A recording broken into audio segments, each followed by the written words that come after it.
Yo, what's up guys? Welcome back to Audiobook Dynasty. If you want early access and even more parts for free, make sure to join me on Patreon. Azazelle's perspective. So, she's got a sister, huh? During the meeting, after we took down Cockabile, I asked who Issei Hyoudou was. But I was also curious about that black-haired girl, his sister, Miu Hyoudou. There wasn't much in the reports about her, but meeting her recently made it clear she's a force to be reckoned with. Investigations revealed she became Issei's adopted sister about 2 years ago. Nothing particularly noteworthy there. The problem? No records of her exist before that. Our organization, Gremory, is skilled but not infallible. Digging up everything is tough, I get it. But nothing? That's suspicious. Issei himself is an enigma too. No trace of him using the Red Dragon Emperor's power before becoming a devil. Yet, word is he was already formidable as a human. For a mere mortal to reach that level, there should be some evidence of combat, right? This sibling duo is shrouded in too much mystery. Just who are they? I told them I wouldn't pry, so I'll let it slide for now. For the moment, the priority is dealing with these terrorists. If the Red Dragon Emperor's right and that vampire hasn't fallen into enemy hands, we should assume they've got a time-stopping sacred gear user on their side. Time-stopping sacred gears like Forbidden Balar View are known to exist, but pulling off a freeze on this scale? Either the user's reached balance breaker, or they're using a spell to force a temporary one. The intensifying time stop suggests the latter. They're probably transferring power to push the user beyond their limits. That won't last long. Backlash is inevitable. If we let this drag on, we're in trouble. Issei's perspective. I'm heading to Gasper's. Miu's there, so it should be fine, but you never know, I say. Wait, Issei. I'm coming too, Rias declares. President, all right. Sertsks, is that okay? Sertsks nods. Yes. I'll leave that to you and Rias. We'll work on a plan to break this stalemate. Got the green light. Azazel turns to Volley. Volley, get out there and scatter those mages. As the White Dragon Emperor, your presence will shake them up. Volley snorts softly. Understood. With a radiant burst, he unleashes his power. Vanishing Dragon Balance Breaker. His body is encased in white armor. Giving me a quick glance, he leaps out the window, shrugging off the mage's attacks. He soars through the air, blasting magical bullets that drop enemies one by one. His power is easily Devil King level. His magical reserves dwarf mine. He wants to fight me, but if it comes to that, I'll have to go all out. That's a problem for later. Alright, President, let's go. Yes. We leave the room, heading for the old school building. Kiba's perspective. After Issei and the President head to the old school building, a magic circle suddenly appears in the meeting room. Sertsks' face darkens, as if he's bitten something bitter. That's a Leviathan circle. What? The pattern is distinct from Seraphal Leviathans. Zenovia, beside me, mutters, I've seen it in books. That's an old Devil King's circle. So, that's the former Leviathan's mark. I'd heard rumors, but it still exists? A woman in a revealing dress with a deep slit emerges from the circle. Greetings, current Devil King Sertsks, Seraphal. Cateria Leviathan, heir of the original Leviathan, Sertsks says sharply. What's the meaning of this? To destroy you all, of course. A massive magical blast erupts from Cateria. The light engulfs us, blowing the room apart, but we're unscathed. A joint barrier from the 3 faction leaders? How pathetic, Cateria sneers. She's right. Sertsks, Michael and Azazelle's combined barrier saved us. Without it, even those of us still mobile, like me and Zenovia, would have been in danger. Why, Cateria? Sertsks demands. I told you to destroy you. We oppose this meeting. With God and the Devil Kings gone, it's time to reshape this world. A coup, fully aware of God's absence and the 3 factions' peace talks. Their ideals are the polar opposite of ours. Issei would be furious. Cateria, stop. Why would you? Seraphal's voice trembles with pain. Cateria glares venomously. Seraphal, you stole the Leviathan title from me and have the nerve to act innocent? I didn't. Rest assured, today I'll kill you and claim the Leviathan title for myself. Seraphal's expression darkens. What a mess, Azazel sighs. I thought we were caught in a devil's coup, but you're after the entire world, huh? Exactly, Azazel, Cateria replies, arms spread wide. This corrupt world, propped up by lies about God and the Devil King's deaths will rebuild it. Azazel laughs. Corrupt? Rebuild? Cliché, much? That's the kind of line a doomed villain spouts. Are you mocking me? Cateria's aura flares with rage. Sirtsks, Michael, I'll handle this. Cool with you. Aazelle, governor of the fallen angels, steps forward, exuding a dim, oppressive aura. He's not even serious, yet the pressure is immense. Cateria, will you stand down? Sirtsks asks. No, Sirtsks. You're a good devil king, but not the greatest. She rejects his final warning. Pity, Sirtsks murmurs. Aazelle and Cateria take to the sky. Descendant of the old Leviathan, a beast of the apocalypse. Not a bad opponent. Shall we dance, Armageddon style? Aazelle taunts. A mere fallen angel governor dares speak to me like that. Boom. The battle between the fallen angel governor and the old devil king's heir begins. Issei's perspective.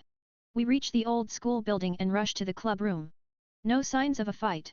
We pause at the door, exchange a glance, and fling it open. Inside. Welcome back. We're done here, Miu says casually. Miu, Konako, and Gasper are playing cards within a barrier. At the room's edge, several unconscious female mages are bound with magical ropes. The president looks baffled. What's going on? Yeah, I'm lost too. Konako explains. About 5 minutes ago, those mages broke in. The moment they entered, Miu-senpai took them all down. Makes sense. Only Miu could pull that off so cleanly. But, cards? We sensed something like Gasper's power attacking us, so Miu-senpai set up a barrier. We decided to stay inside until it was safe, Konako adds. And the cards? I ask. The three nod. Miu scratches her cheek sheepishly. It was partly to calm Gasper down. I can picture Gasper panicking. His sacred gear could go haywire with emotional spikes, so it's not a bad call. Good job, Miu, I say, ruffling her hair. She beams, delighted. Is Miu the real threat here? The president mutters behind me. What's that about? Gasper's safe, which confirms Aazelle's theory the terrorists have a time-stopping sacred gear user. But why target the old school building? The president speaks up. This attack was likely meant to use Gasper to freeze time. When that failed, they used their own sacred gear user. If I'm right, that's despicable. So, they wanted to keep their cards hidden and use Gasper instead. Scumbags. You okay, Gasper? I ask. Yes. Thanks to Miu-senpai and Konako, he chirps. Good. Gasper's fine. Now we just need to deal with the terrorists. The problem is the glowing magic circle in the sky, likely powering the time stop. If we can shut that down. Senpai. Gasper tugs my sleeve, head bowed. What's up? He looks up, eyes burning with resolve. I'll fight. I'll break their time stop. We're stunned. Gasper, of all people, saying this? I've always been protected, he continues. The president saved me, you and Miu-senpai tried to help, but I haven't done anything useful. I want to help everyone. So that's what's been on his mind. He's wanted to contribute for a while. I face him squarely. Gasper, are you ready? Are ready. Yeah. Using your power for someone else takes resolve. It's not about getting drunk on strength, it's about having the will to wield it for others. So, Gasper, I'll ask again. Are you ready? He looks down briefly, then meets my eyes, voice firm. I'm ready. I won't run from reality anymore. I grin, placing my hands on his shoulders. Well said. You're a man, Gasper. If you're set, I'll back you up. No matter what, I've got your back. Yes. We step outside, gazing at the magic circle above. Let's do this, Gasper. The Occult Research Club's senior-junior tag team. I'll do my best, senpai.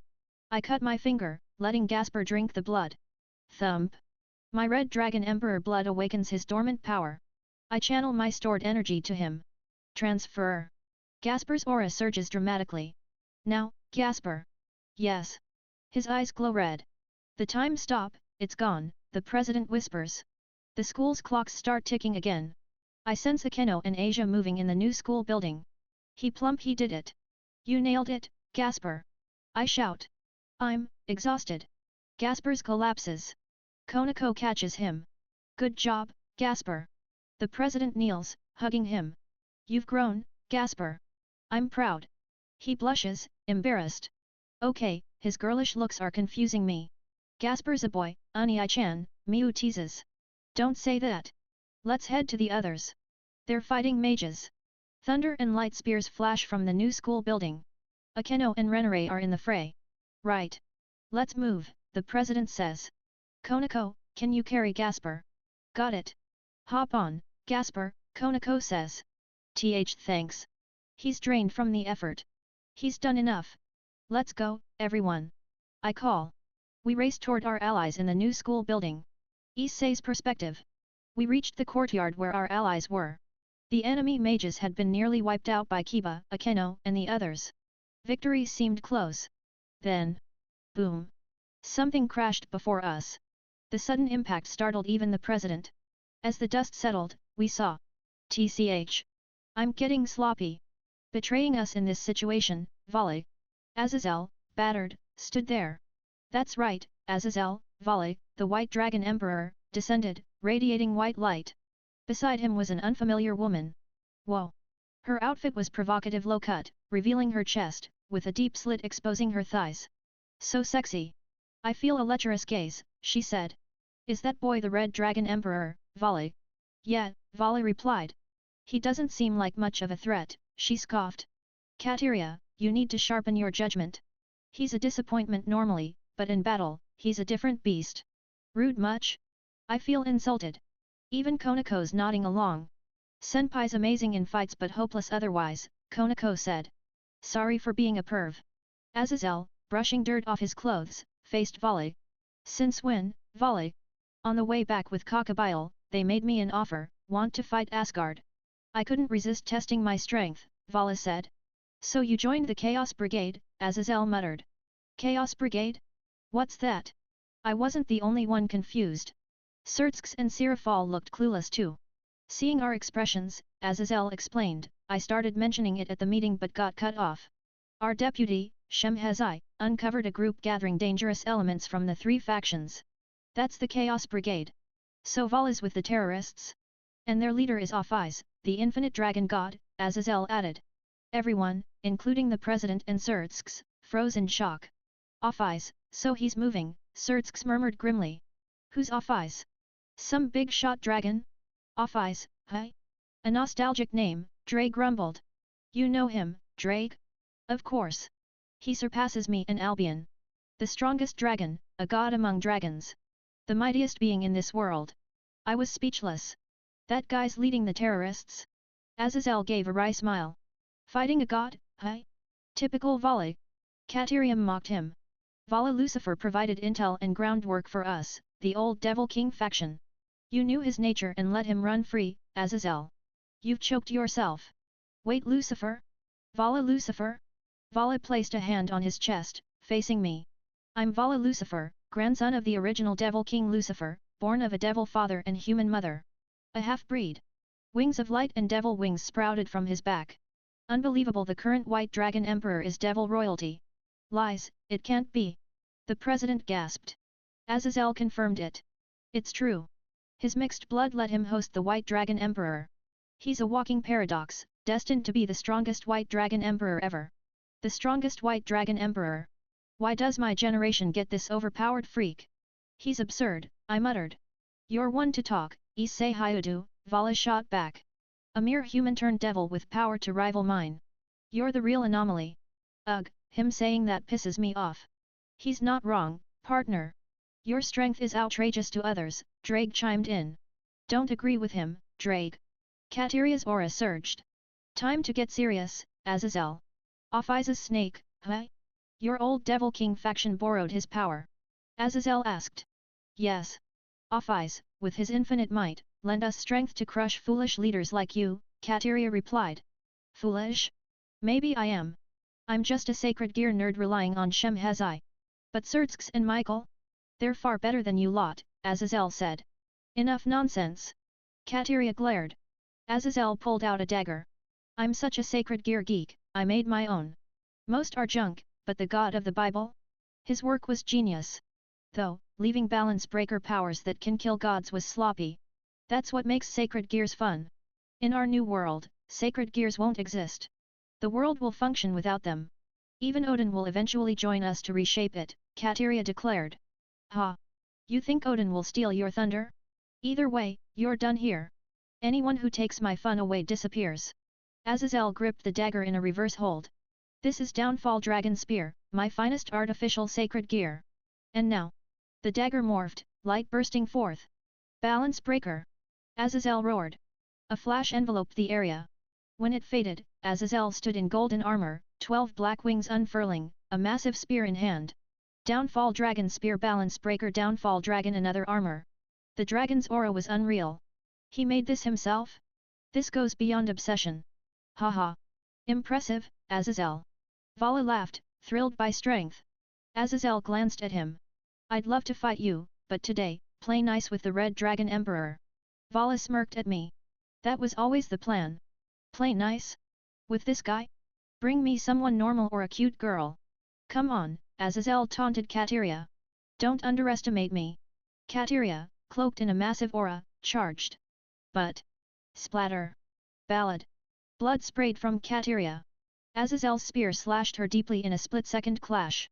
I won't go down easily. Her arm extended like a tentacle, wrapping Aazelle's left arm. Strange patterns glowed on her body.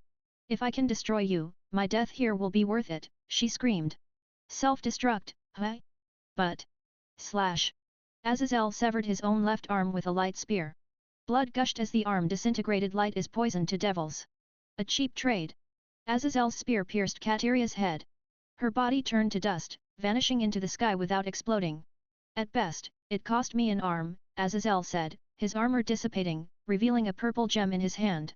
Still needs work, Fafnir, he said, kissing it lightly. That's the fallen angel governor's power. Looks like Aazelle's done. Shall we, Issei Hyoudou? Vala said. I was caught up in Aazelle's fight, but so was he. What if I refuse? I asked.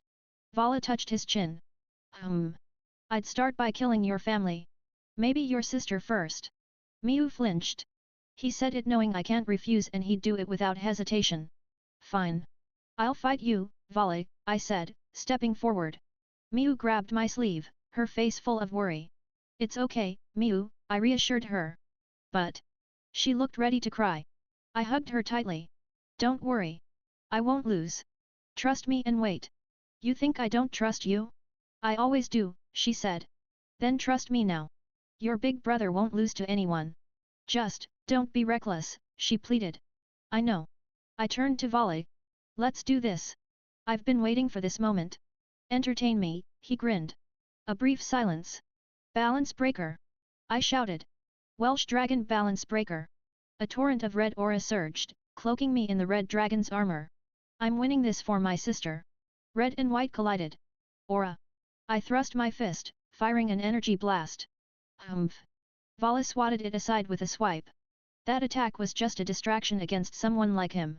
He retaliated with a barrage of vicious magic bullets, each packing lethal force. Dodging was the best move. His magical reserves are insane, worthy of a Devil King's bloodline. Partner, remember his ability? Drake asked. Halves anything he touches and adds it to his power, right? Exactly. One touch, and your strength gets cut in half. What a pain. A long-range battle won't cut it either. Drake, I'm going in. Boost boost boost boost boost boost boost boost boost boost boost boost boost boost. My power surged with each boost. I charged Vala head on, throwing a punch. Hand to hand? Interesting, he said.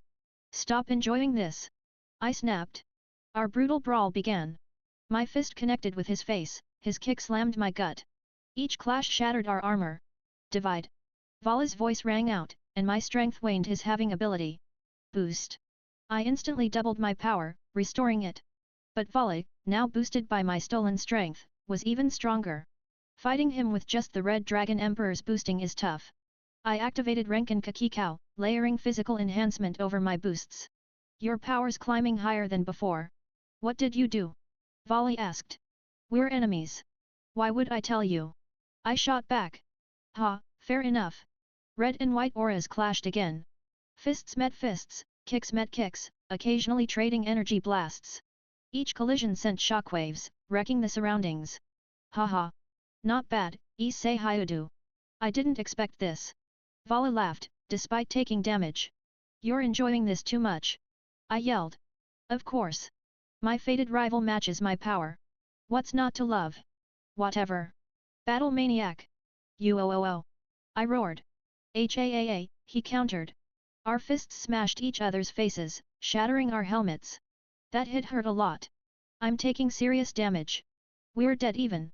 This could end in a draw. We landed in the courtyard, catching our breath. Blood dripped from our mouths, our armor cracked all over. Vala spoke. Issei Hyoudou, you're still holding something back, aren't you? Kiba's perspective. Issei and Vala's fight was a spectacle. Their power was perfectly matched. Aazelle was shocked that Issei could keep up with Vala, but to us, it was Vala matching Issei that was surprising.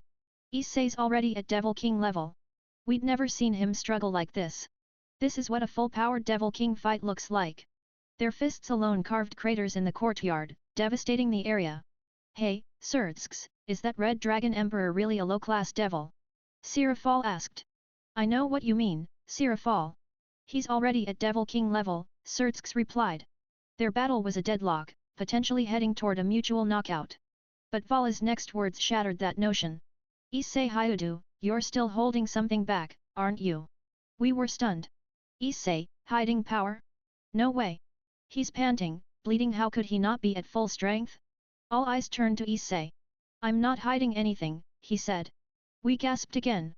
My sacred gear's been unstable since I became a devil. For a while, I couldn't even use balance breaker. It only stabilized during the Cockabile fight. The gap left me rusty, so Drake told me to hold back, Issei explained. True, his sacred gear was off after his rebirth. Even Surtsks knew that. But I've got no choice now. We'll end in a draw otherwise, and that's not enough. I promised Miu I wouldn't lose. Drake, ready. Anytime, partner.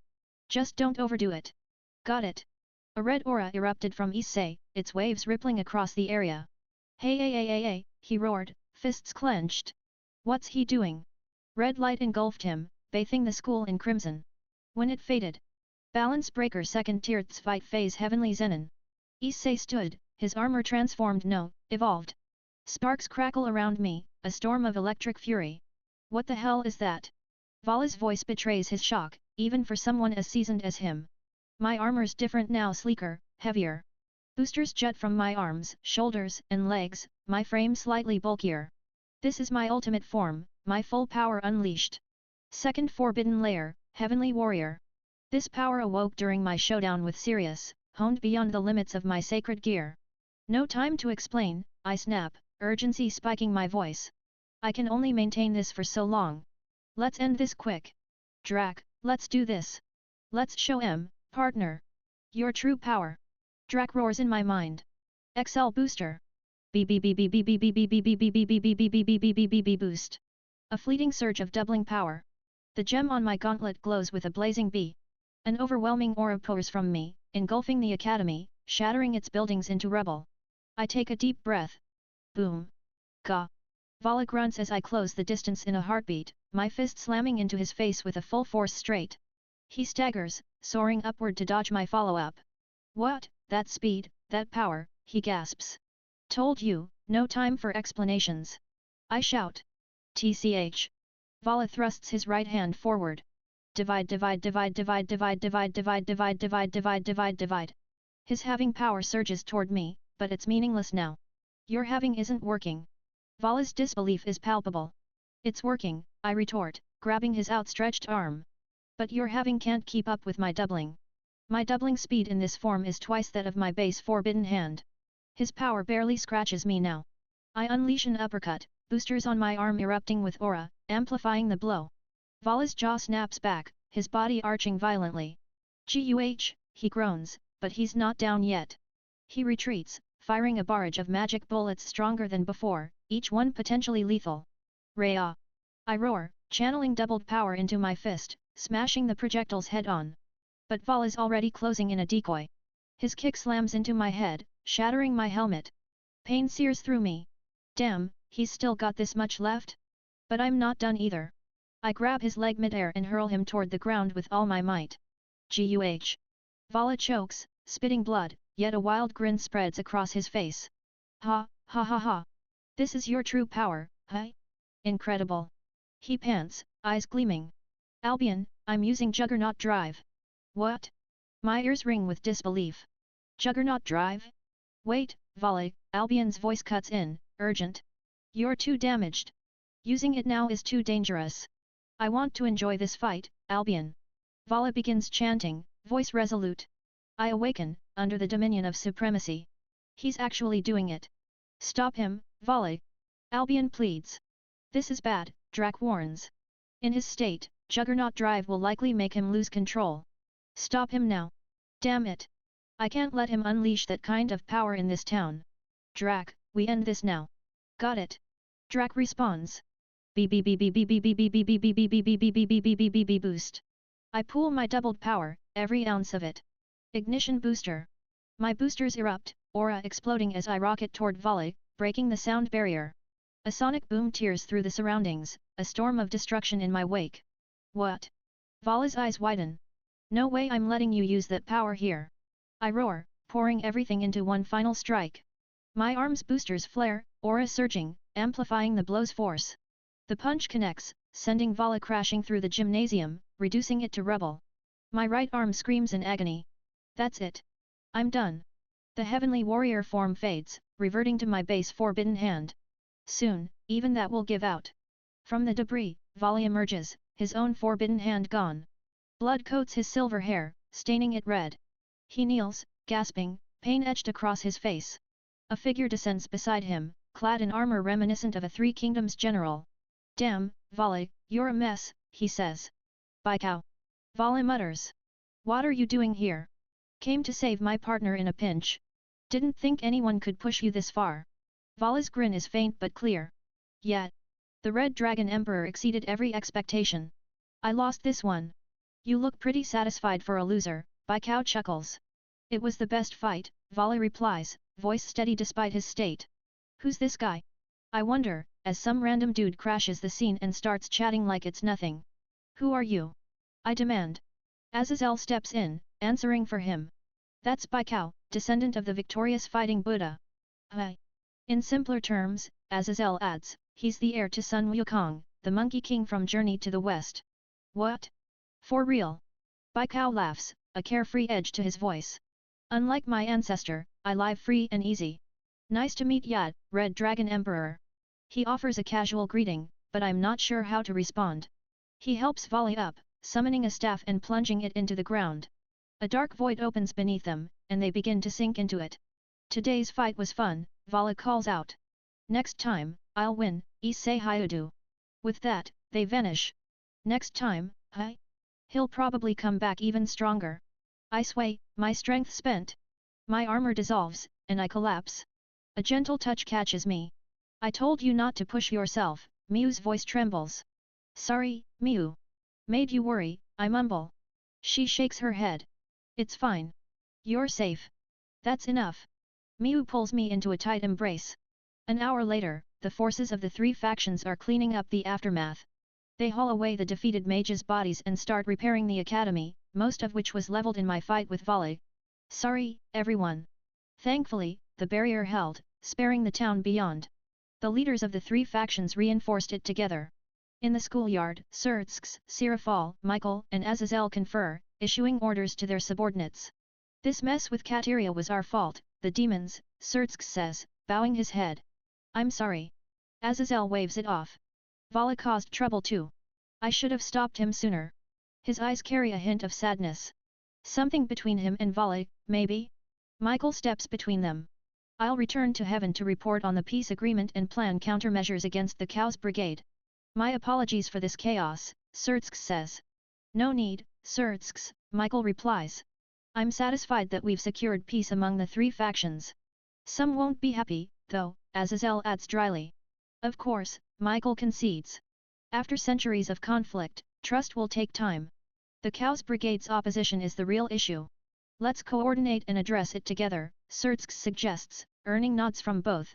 I'll head back to heaven briefly, Michael says. We'll finalize the peace treaty upon my return. Wait, Michael. I call, hobbling after him with Miu's support. My body aches. Vala's blows and the heavenly warrior's toll are no joke. I've got one request. A request? Michael raises an eyebrow. Can you make it so Asia and Zenovia don't take damage when they pray?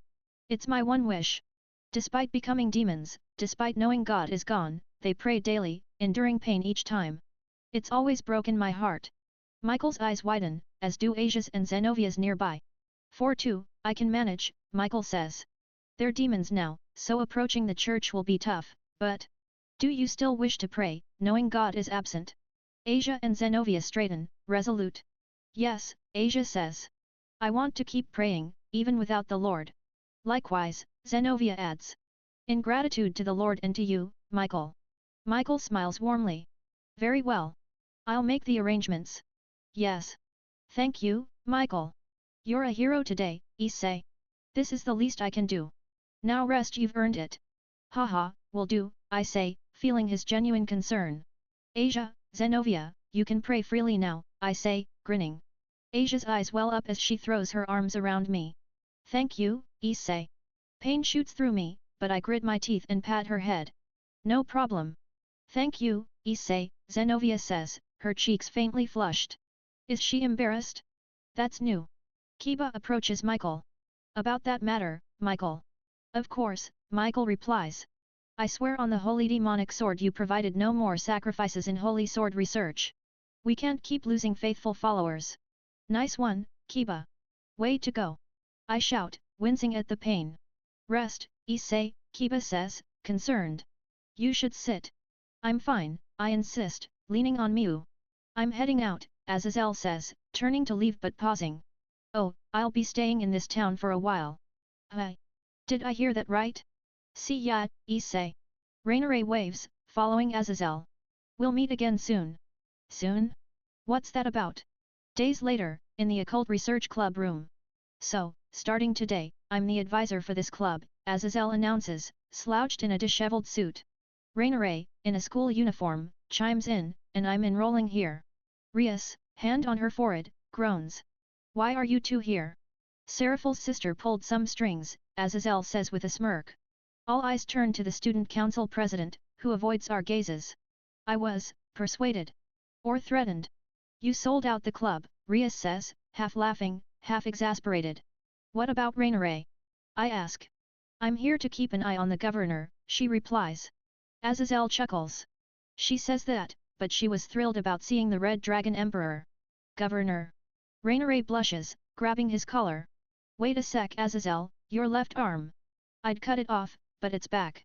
He rolls up his sleeve, revealing a mechanical arm shifting into a drill, then a screwdriver. Made it during sacred gear research.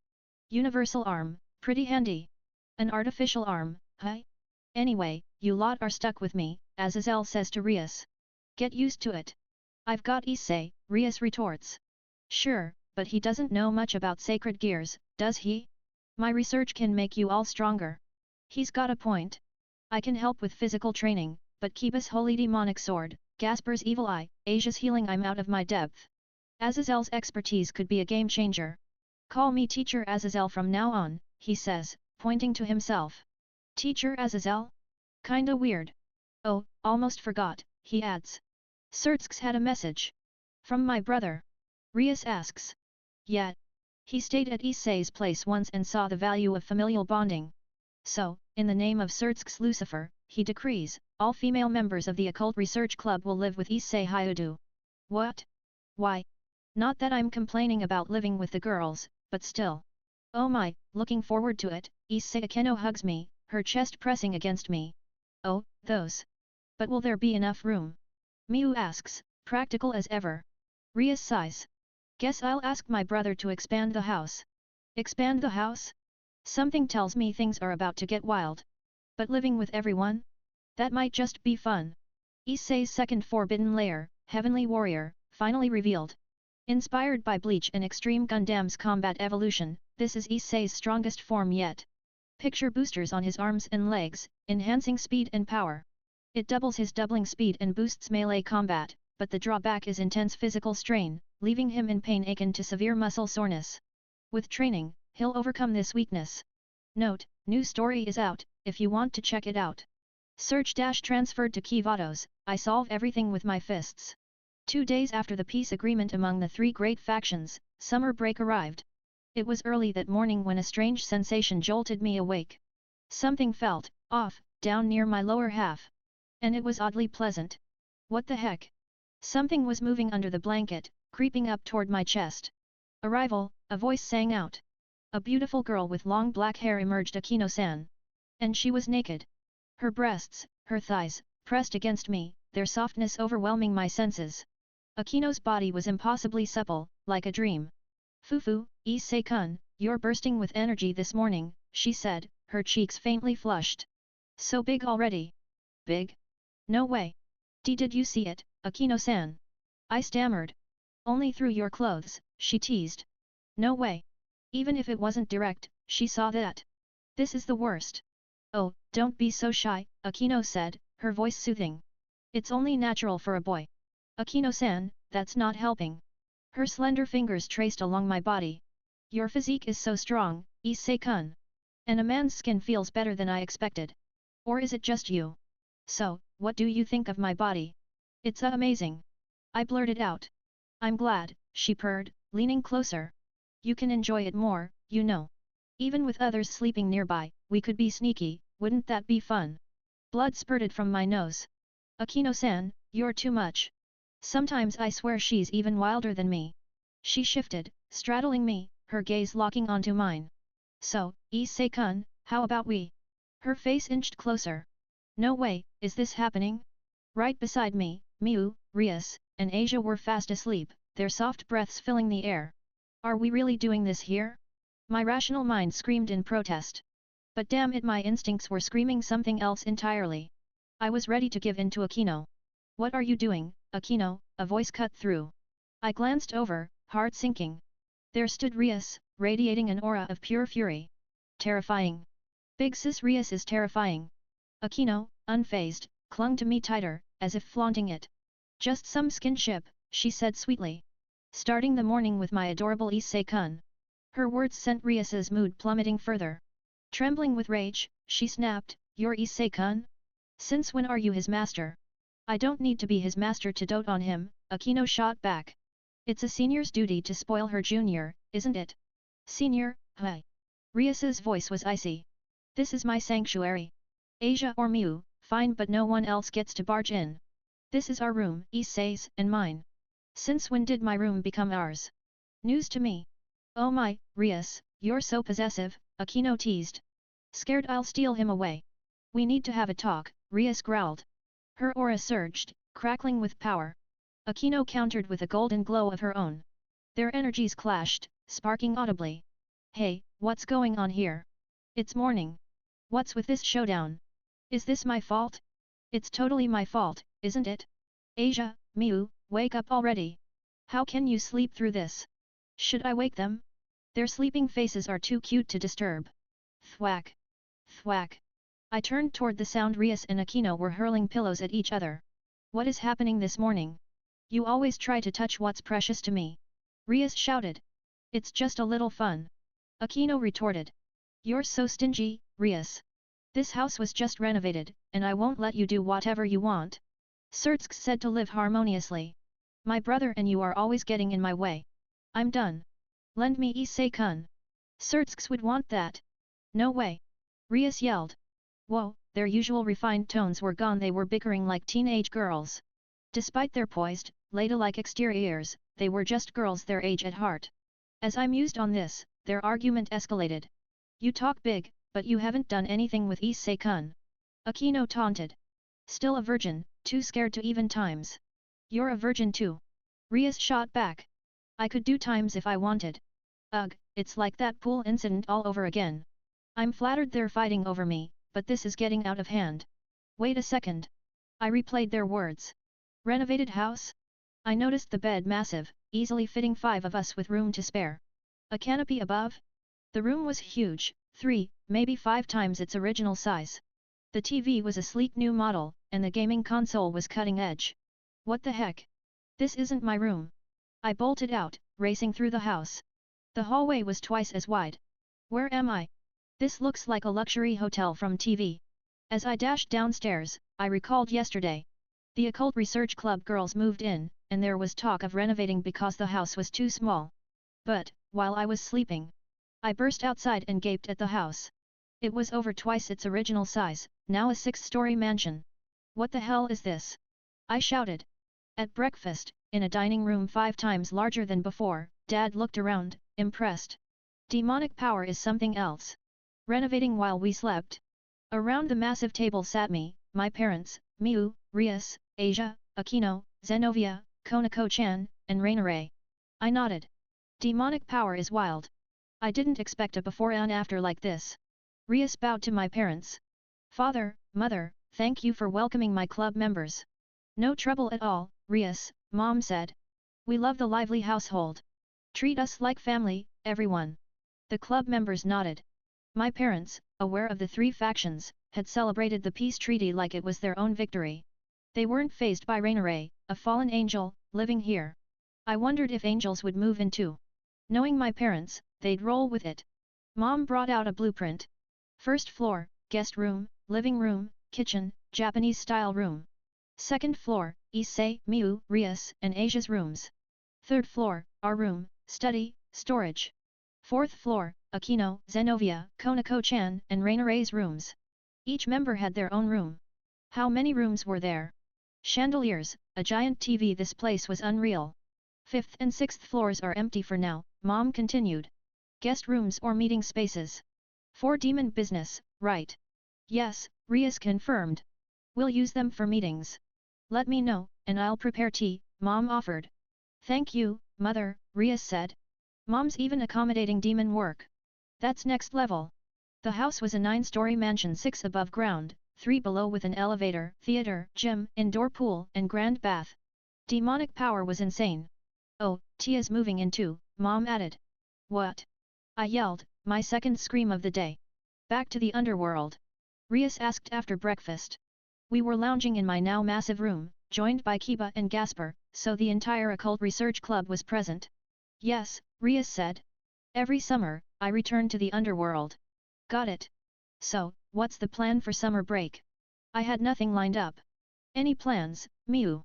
I asked. Nope, she said. Just homework and chilling. Same here. Matsuda and Motohama invited us to the beach. Wanna go? Beach sounds fun, Miu said. Rias gave a wry smile. Sorry, Issei, but you're coming with me. All my retainers are expected to join me in the underworld. Seriously?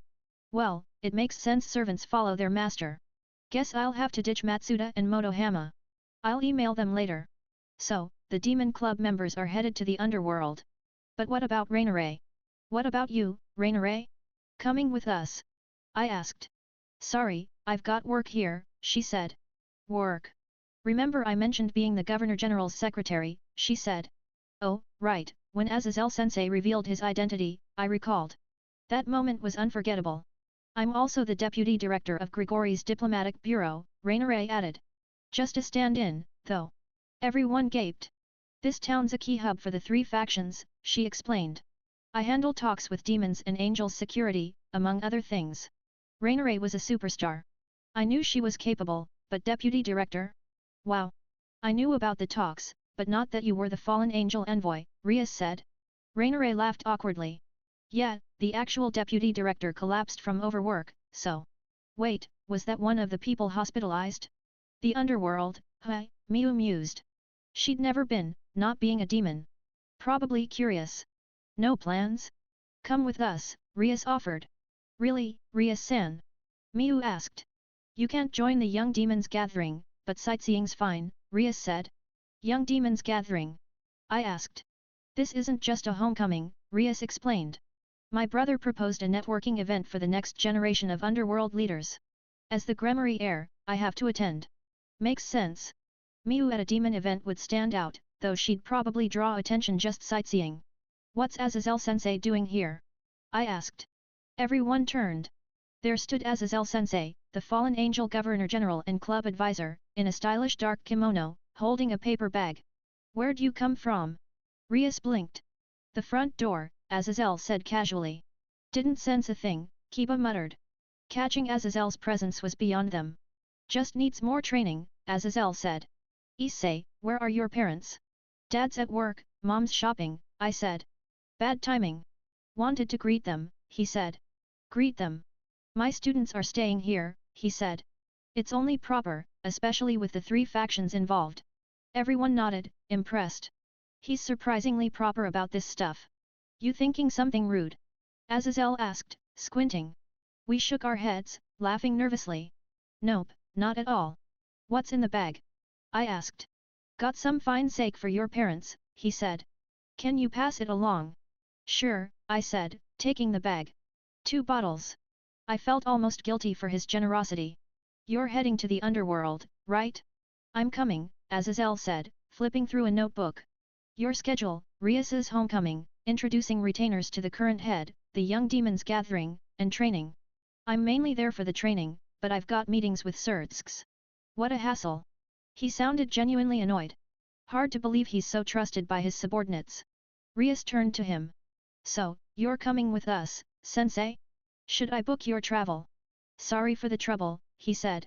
First time using the demon route to the underworld. Should be fun. Usually take the fallen angel path. The underworld, huh? Last time I went, I'd just turned demon and passed out. We used a magic circle then. Same deal this time? I sent Matsuda and Motohama a quick email. Miu and I are skipping the beach. Going on a trip with the club. Their replies came fast. Die. Fall to hell. At least let Miu-chan come. No way I'm letting my cute sister near those guys. 2 days after it was decided we'd head to the underworld, we set off. Our first stop was a train station about a 15-minute walk from my house. We were dressed in Kuoh Academy's summer uniforms, apparently the best attire for traveling to the underworld. But why a train station?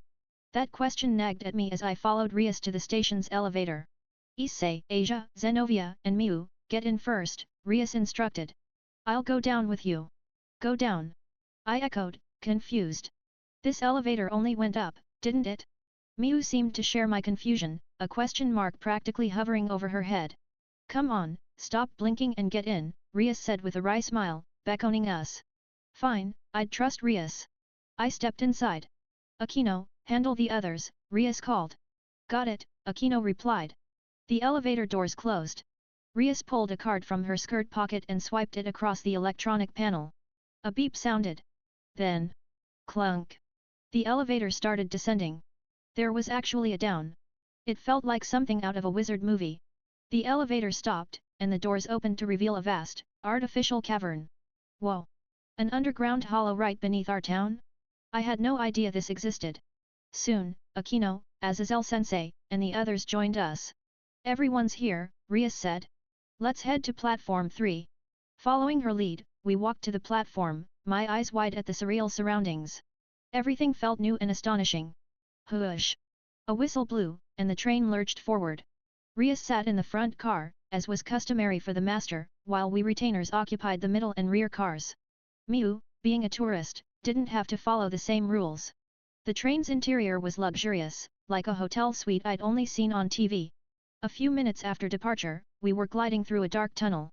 Azazel-sensei, seated further back, was already snoring. How long's the trip? I asked Aquino. About an hour, she replied. This train crosses dimensional barriers officially to reach the underworld. I thought we'd use a magic circle, I said. Normally, yes, Aquino said. But new demons must enter through the official route at least once, or face penalties. You've already done that, right, Issei-kun? Yeah, when I was taken to the underworld hospital, I said. Rias had handled the paperwork through Surtsks on my way back. Then you can use a magic circle anytime, Aquino said with a smile. Would you have preferred that today? Nah, this is cooler, I said. Feels like a real journey. Fufu, true, she agreed. Still, getting punished for not using the official route sounds intense, I said. What about when I was rushed to the hospital? That was an emergency, so you're fine, Aquino assured me. Phew. Getting punished for no reason would have sucked. Aquino placed a hand on her cheek, giggling. In your case, Issei-kun, you might get in trouble for inappropriate contact with your master. What? I yelped. Was that for real? I'd touched Rias plenty, her breasts, her thighs, even rubbed oil on her at the pool. Getting arrested the moment we arrived would be a nightmare. As I panicked, Aquino climbed onto my lap. Aquino-san. Touching your master might be an issue, she purred, guiding my hand to her thigh. But skinship between retainers? Perfectly fine. Like this. My hand grazed her thigh, the sensation electrifying. Deeper. She whispered, guiding my hand further under her skirt. That's forbidden territory. Was this okay? Just as my fingers brushed fabric, my arm was seized. Miu and Asia gripped me tightly. No further, big brother, Miu said sternly. You'll turn into a pervert, Issei-san, Asia added. Ow, ow. Their grips were like iron. Since when were they this strong? Oh, a little perversion is healthy for a boy, Akino teased. Wait, did that make me a pervert?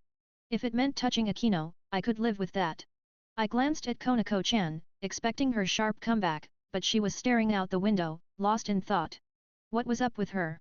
The car door slid open, and Rias appeared. Akino, what are you doing? Her eyebrows twitched as she saw Akino on my lap, my hand still under her skirt. This was bad. A red aura radiated from Rias. I tried to pull my hand free, but... Was my body not to your liking? Akino said, pouting. Don't say that. It's not like I wanted to stop. As I floundered, Akino pulled my head into her chest. My face was buried in her breasts, soft, fragrant, divine. Just some retainer skinship, Akino said cheekily. Akino, enough, Rias started, her voice sharp. Princess Rias, a voice interrupted. An older man with a white goatee appeared behind her, dressed like a conductor. While communicating with your retainers is fine, we need to complete the formalities. Sorry, Reynaldo, Rias said sheepishly. Ho ho ho, the man chuckled. To think the little princess is now caught up in romantic matters. Longevity has its perks. Reynaldo removed his hat and bowed. Greetings, new retainers of the princess. I'm Reynaldo, conductor of the Gremory private train. A pleasure to meet you.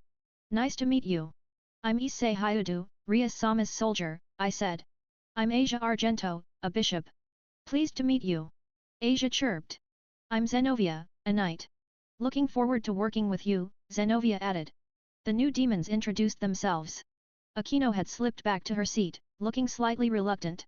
Her seductive attacks were relentless, I could barely keep up. Reynaldo's gaze shifted to Miu. And this lady? Not a demon, I presume. I'm Miu Hyoudou, Issei's sister, Miu said, bowing. Rias invited me to sightsee in the underworld. Reynaldo nodded. I've heard of you from the princess. Thank you for looking after her. Please continue to do so. He pulled out a device, scanning Asia and Zenovia with a monitor. This confirms new demons, he explained. Issei-sama, you've already completed the process, so you're exempt. The device beeped approvingly for Asia and Zenovia, then turned to Miu and the sleeping Aazelle. To sleep so soundly on a train of a former enemy faction, Rias said, laughing. Ho ho ho, the fallen angel governor-general is quite at peace, Reynaldo chuckled. 40 minutes after departure, an announcement echoed, arriving shortly at Gremory territory. Arriving shortly at Gremory territory. Look outside, Rias said. You can open the windows now. I slid the window open, and a breathtaking expanse of nature greeted me. Mountains, a distant town. Whoa! This is amazing! I shouted, unable to contain my excitement. The scenery felt oddly nostalgic, like the landscapes from my travels in another world. Miu, gazing out, wore a wistful expression.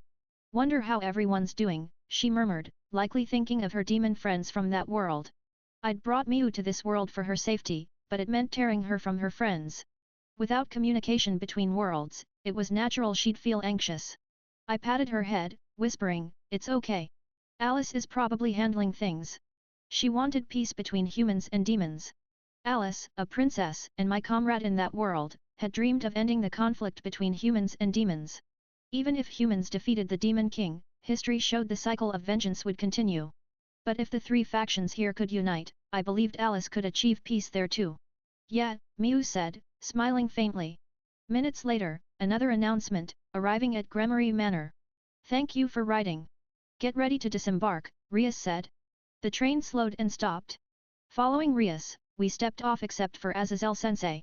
Not getting off, sensei? I asked. I'm heading to the Demon King's territory for a meeting with Surtsks, he said. I'll join you at the manor later. Go greet everyone and settle in. Training starts after. Busy guy, being a governor-general. I'd forgotten about the training with all the scenery. See you later, I said. Say hi to my brother, Rias added. We waved, and Azazel waved back. The rest of us stepped onto the platform. Welcome back, Lady Rias, a chorus greeted. Fireworks exploded, soldiers fired rifles into the sky, and a band struck up a triumphant tune. Talk about a princess's welcome. Even the castles in the other world weren't this grand. Thank you, everyone. I'm home, Rias said, beaming. A silver-haired maid stepped forward. Grafia. Welcome back, Lady Rias. I'm glad you arrived safely. Good to see you too, Grafia, Rias replied. You look well. The carriage is ready, Grafia said. Please board for the Gremory manor. The horses pulling the carriage were massive, with gleaming eyes, nothing like normal horses. We're riding those? I'll ride with Issei, Asia, Zenovia, and Miu, Rias said. They're new to this. Understood, Grafia replied. We've prepared multiple carriages. The ride was smoother than expected, thanks to paved roads. A massive structure loomed into view. What's that castle, Rias? I asked. That's the manor, she said. Our destination. It was stunning, surrounded by flower gardens and ornate fountains. We disembarked, joined by Kiba and the others from another carriage. Servants lined the red-carpeted path to the manor. Please, enter, Grafia said. As we walked, a small figure darted toward Rias. Big sis Rias. Welcome back. A cute red-haired boy hugged her. Milikas. You've grown, Rias said, embracing him. Who's that? Asia asked. This is Milikas Gremory, my brother Sertsk's Lucifer's son, Rias said. Sertsk's kid Rias's nephew. The current Demon King system used inherited titles, so he carried the Gremory name. Milikas, say hello, Rias prompted. I'm Milikas Gremory. Nice to meet you, he said. I'm Issei Hyoudou, Rias Sama's soldier. Good to meet you, Milikas, I said. His eyes sparkled. You're the Issei Hyoudou? I'm a fan. Can I shake your hand? A fan? Of what? I hadn't done anything to earn that. No reason to refuse, so I shook his hand. Yay, he cheered. I wanted to ask why, but Rias led him ahead. I'd ask later. We climbed the stairs, and a stunning woman appeared, gorgeous, with ample curves, looking strikingly like Rias but with flaxen hair and sharper eyes. Her sister? Issei, staring at my mother won't get you anywhere, Rias teased. Mother? She looked Rias's age. No way. She's a total beauty. I blurted. Her aura felt youthful too. How? Demons can alter their appearance with magic, Rias explained. Mother prefers looking my age. That explained her looks, but her youthful energy? Greetings, Rias's new retainers, the woman said. I'm Venelana Gremory, Rias's mother. She studied my face. You're Issei Hyoudou, yes. You know me? I asked. I watched your rating game with Riser, Venelana said. And you're quite famous in the underworld. Famous? She signaled a butler, who brought a newspaper. 3 Factions Summit, Peace Broker, Rias Gremory's soldier, Issei Hyoudou, she read. Defeating Cockabile and the legendary White Dragon Emperor to thwart terrorism. Your feats are known across the underworld. A huge photo of me in armor dominated the front page. Shocked, I snatched the paper. What? I shouted, my voice echoing through Gremory Manor. At the dinner table. Enjoy yourselves without restraint, Zyticus said, kicking off the feast. A massive, elongated table stretched before us. A dazzling chandelier hung from the ceiling, and the chairs screamed luxury. Our assigned room was just as grand, equipped with a bath, toilet, fridge, TV, kitchen, the works. Miu's request to share a room as siblings left plenty of space to spare. It's like a house within a house. Honestly, our room's probably as big as my old place before it got renovated. Back to the dinner. A spread of lavish dishes lay before me. I deftly wielded my knife and fork, savoring each bite. Delicious. Insanely delicious. It reminds me of the other world meals in the castle were like this, weren't they? Alice drilled table manners into me, and who'd have thought they'd come in handy here. Gotta thank her later. Miu, sitting beside me, ate with grace. As expected of the Demon King's daughter, the Demon Princess, she's been trained well. Rias's retainers, consider this your home, Zyticus said warmly. Miu, too. You're new to the underworld, so if you need anything, just say so. His cheerful tone made me think, what more could I want? Wait, would they throw in a maid if I asked? A night companion, maybe? Big brother, you're grinning like a creep, Miu said. Whoops, caught by Miu. Sharing a room with her kills that fantasy anyway. By the way, Issei Hyoudou, Zyticus said, turning to me. Yes. I replied. How are your parents? Oh, they're doing great. They wanted to come to the underworld, but work got in the way. I see. Tell them to visit whenever they're free. I gave your father my contact info, so just let me know, and I'll send someone to fetch them. News to me. Dad's got Zyticus's contact? Must have been when Zyticus and Sertsk's visited our house. That reminds me, I've got something to hand over. My dad sent this as a gift. I pulled a paper bag from under the table. What's this? Zedekis asked. Pickles. Dad got them on a work trip to Kyoto. Pickles, for nobles? Dad, really? Oh. Splendid. Zedekis's eyes lit up. Let's have Japanese breakfast tomorrow. Can you arrange it? Of course, master, the butler replied. Breakfast settled? Zedekis loves pickles that much? Even Venelana's thrilled. Come to think of it, Rias loves pickles at home too. Is the Gremory family a pickle fan club? Oh, Issei-kun, may I call you Issei? Zedekis asked. Sure, everyone does, I said. Sertsks and the others call me that too. Zedekis and Venelana beamed at my response. So, Issei, know you're quite the talk of the underworld. Zedekis said. Yeah. I mumbled. Somehow, I'm a celebrity here. Newspapers and underworld TV shows covered the tri-faction peace talks, spotlighting me. Footage of my fight with Volley aired, with newscasters hailing me as the hero who stopped terrorism and secured peace. It's embarrassing. They're hyping me up too much. Sure, I beat Cockabile and Volley, but this circus? Overkill. I know who's to blame. Sertsks and Sirafal, gushing about me at the talks, fueling the media frenzy. Now I can barely walk the streets. So much for sightseeing with Miu. I forced a wry smile. Didn't expect to be such a big deal. It's only natural, Zedekis said. Your feats are remarkable. Everyone nodded in agreement. Really? I've been through so much, I can't gauge what's impressive anymore. I just did what I could. Issei, take care of Rias, Zedekis said. Absolutely. I'll protect Rias-sama with everything I've got. I declared. Zedekis and Venelana smiled, satisfied. Rias, though, turned beet red for some reason. The next day at the Gremory estate. So, for high-class devils, the social scene is. The lecture on devil society and nobility droned on. Rias's parents set this up, but why just me? It's a good chance to learn about the underworld, and the tutor answers my questions patiently, but I'm scribbling notes like crazy to keep up. Ugh, studying's not my thing. Milikas, sitting beside me, took it seriously despite his age. When I was that young, I was all about soccer and dodgeball with friends. The others are off sightseeing in Gremory territory. Lucky jerks. I wanted to go too. Young master, do you know devil script? The tutor asked. A bit. Rias-sama taught me, I said. Good.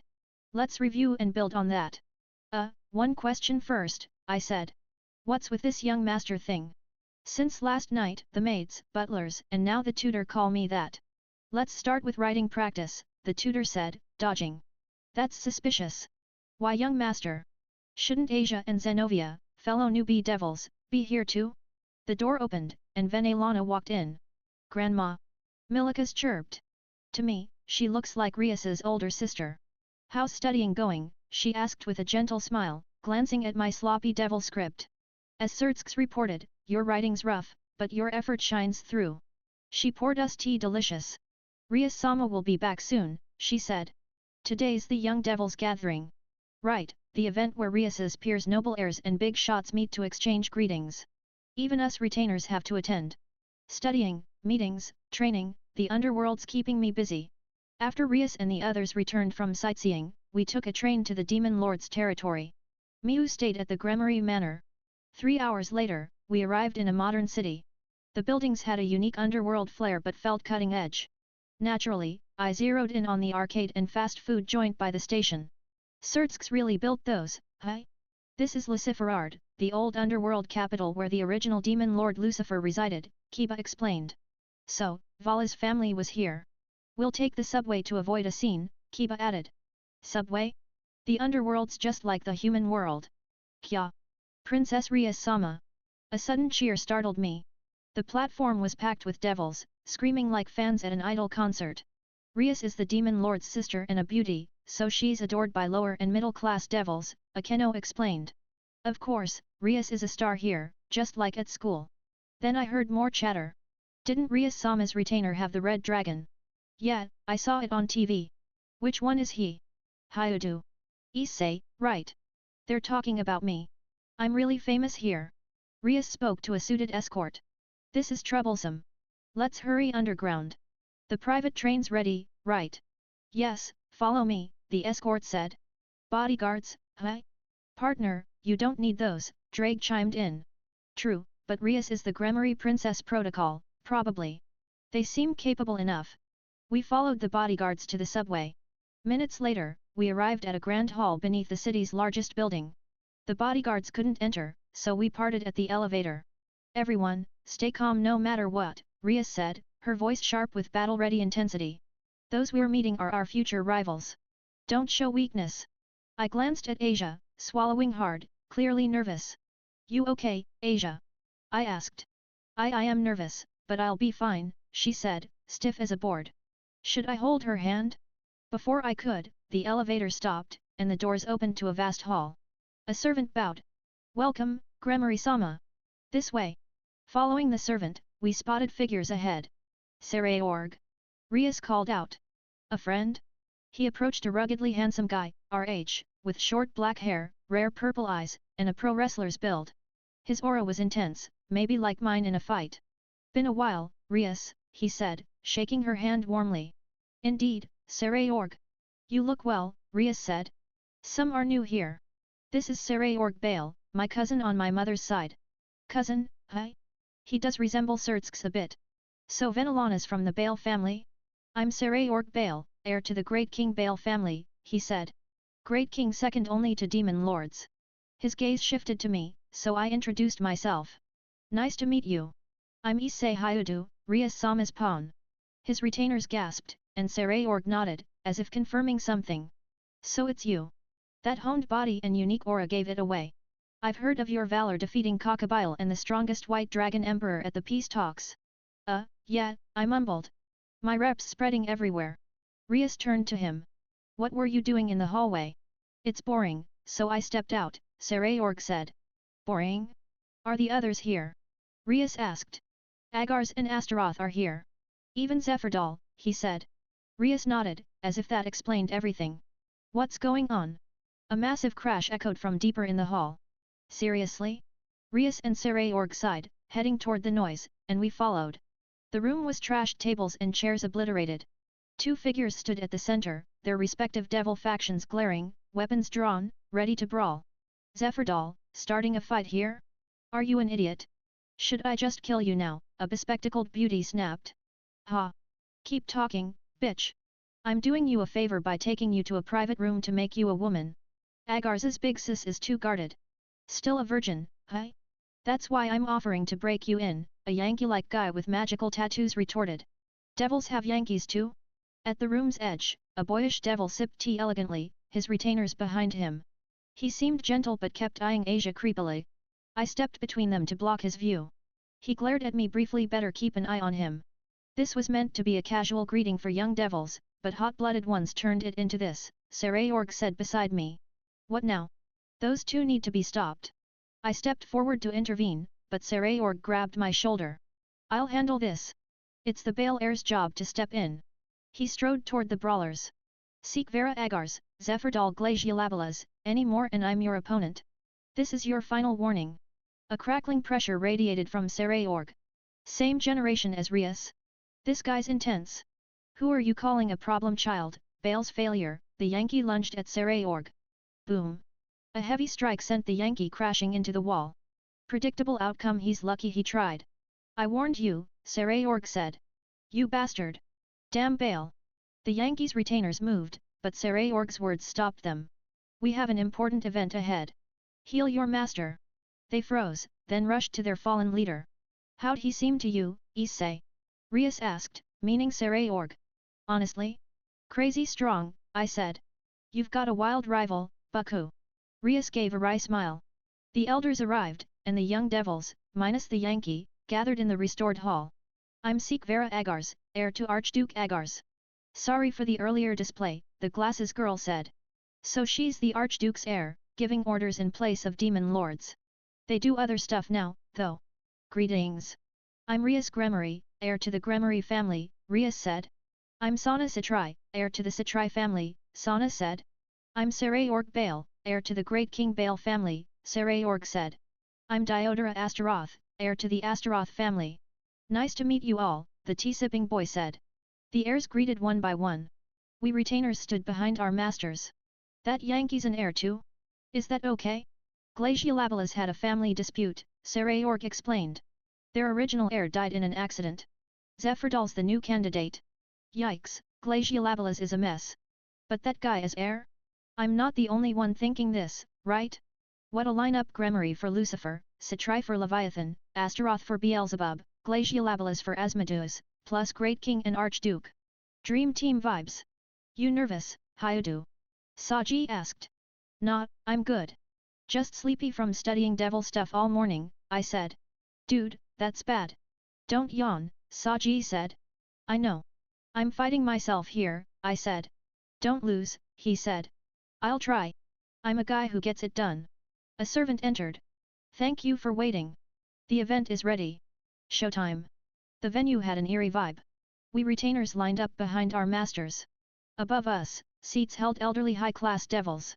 Higher still sat Surtsks, Sirafal, Ajoka, and another demon lord, probably Asmodeus, yawning. These 4 demon lords look like slightly older siblings, not ancient rulers. An elder spoke with a commanding tone. Welcome, young devils of the next generation. This gathering is to confirm each other's existence and acknowledge future rivals. You already made quite an impression, another elder sneered, referencing the destroyed hall. Fair point. Wrecking the place right off the bat. Surtsks spoke. Your lineage and skills are impeccable. Compete and grow before your debut. Sarayorg raised his hand. Will we young devils be sent to fight the Chaos Brigade? Bold question. We'd rather not involve you in war, Surtsks said. Sarayorg wasn't satisfied. Why? Some here fought terrorists and survived.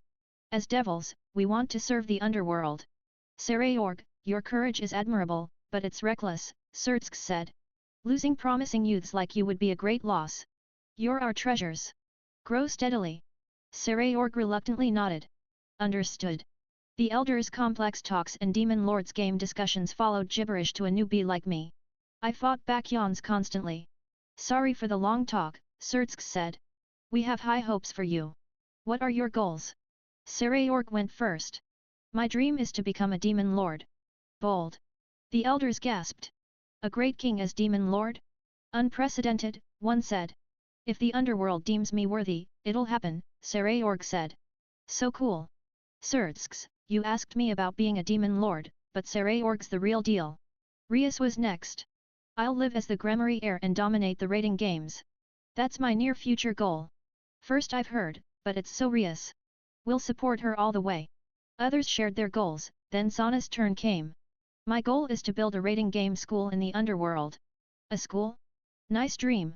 Sajji beamed proudly, but the elders frowned. There are already schools for rating games, one said. Those are for high-class or special devils, Sana said. I want a school where commoners, low-class, and reincarnated devils can learn equally. Hell yeah, Sana. A school without discrimination, perfect for the underworld's future. But the elders laughed like it was a joke. Dreamy maiden, huh? Hilarious, one said. Young idealism. Good thing this is just a pre-debut meeting, another mocked. Why laugh at Sana's dream? They see class divides as normal, so they dismiss her, Kiba said coolly. Got it. They think it's fine, so they mock her. Anger boiled in me. Sana declared, I'm serious. You'd shame traditional houses, an elder said coldly. Even in reform, teaching low-class devils is. Sajji snapped before I could. Why mock Sana-sama's dream? It's not impossible. Mind your tongue, reincarnated devil, an elder snapped. Sana Citri, control your servant. I'll discipline him later, Sana said, expressionless. Sajji wasn't done. President. Why stay silent? They mocked your dream, our dream. The elder snorted. Like master, like servant. Typical reincarnated human. These guys are rotten. I apologized to Rias in my head and stepped forward. What right do you have to deny someone's dream? Eyes shifted from Sajji to me. Who permitted you to speak? Rias Gremory, discipline your servant, an elder said. Don't care about that, I said. I'm asking what right do you have to deny her dream? An elder roared, know your place, brat. Want to be erased? Try it. But you'd better be ready for the consequences, I said.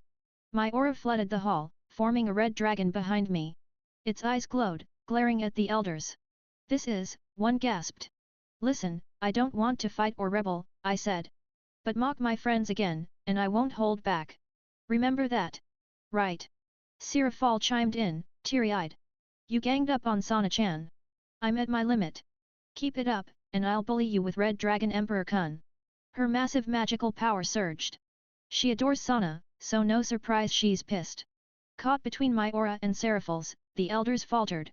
Sertsk stepped in. Seraphal, Issei, I get it, but calm down. Elders, don't crush their dreams. They're their driving force. We eased our auras, and the elders apologized to Sana. Sana-chan should win rating games. Seraphal said. Good results make dreams come true.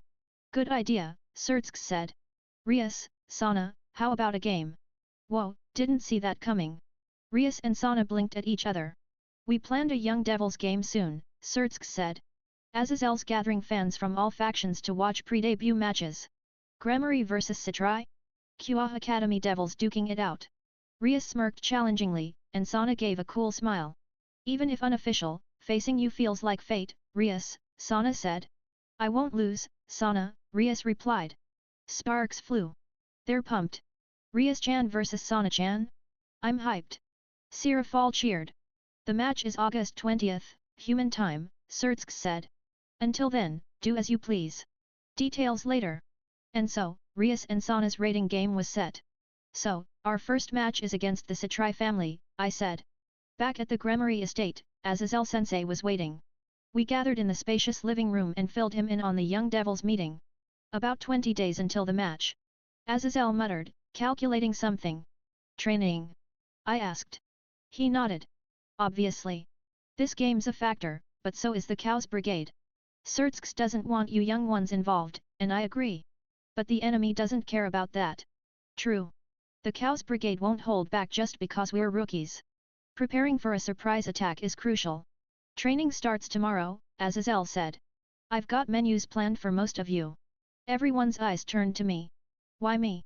Am I the most? Kiba spoke up. Isn't it unfair for us to get advice from the Fallen Angels Governor-General? Fair point. Other young devils might complain. But Azazel just sighed. It's fine. I've shared research data with the devils, and the angels are providing backup. It's up to the young devils to push themselves. Makes sense. If you want to get stronger, you grind.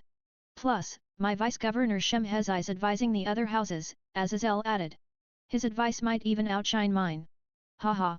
Don't say stuff that makes us nervous, sensei. Anyway, training starts tomorrow. Rest up today, he said, ending the meeting. What's my training gonna be? I'm worried. Then Graphia appeared. The hot spring is ready. Best news ever. Paradise, I sighed, soaking in the Gremory Estate's hot spring with Kiba and Azazel-sensei.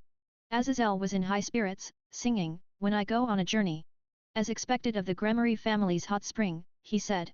Fine water. He's way too comfortable. Always in a yukata. Does he just love Japanese culture? As a Japanese guy, that makes me happy. Kiba and I sat side by side, towels on our heads. But man, Kiba was creepy earlier. Out of nowhere, he said, blushing, Issei-kun, I'll wash your back. Sure, there's bonding in the bath, but blushing like that? It gave me chills. Just say it normally, please. Wait, where's Gasper? He came to the men's bath with us. I spotted him pacing by the entrance. Gasper, it's a hot spring. Get in. I said, stepping out to grab him. Eek, he squealed cutely. A bad feeling hit me, so I tossed him in. Splash. No. It's hot. What are you doing? Gasper shrieked. Overdramatic guy. Now he's in, at least. Hey, Issei. Watch it. You'll spill my sake.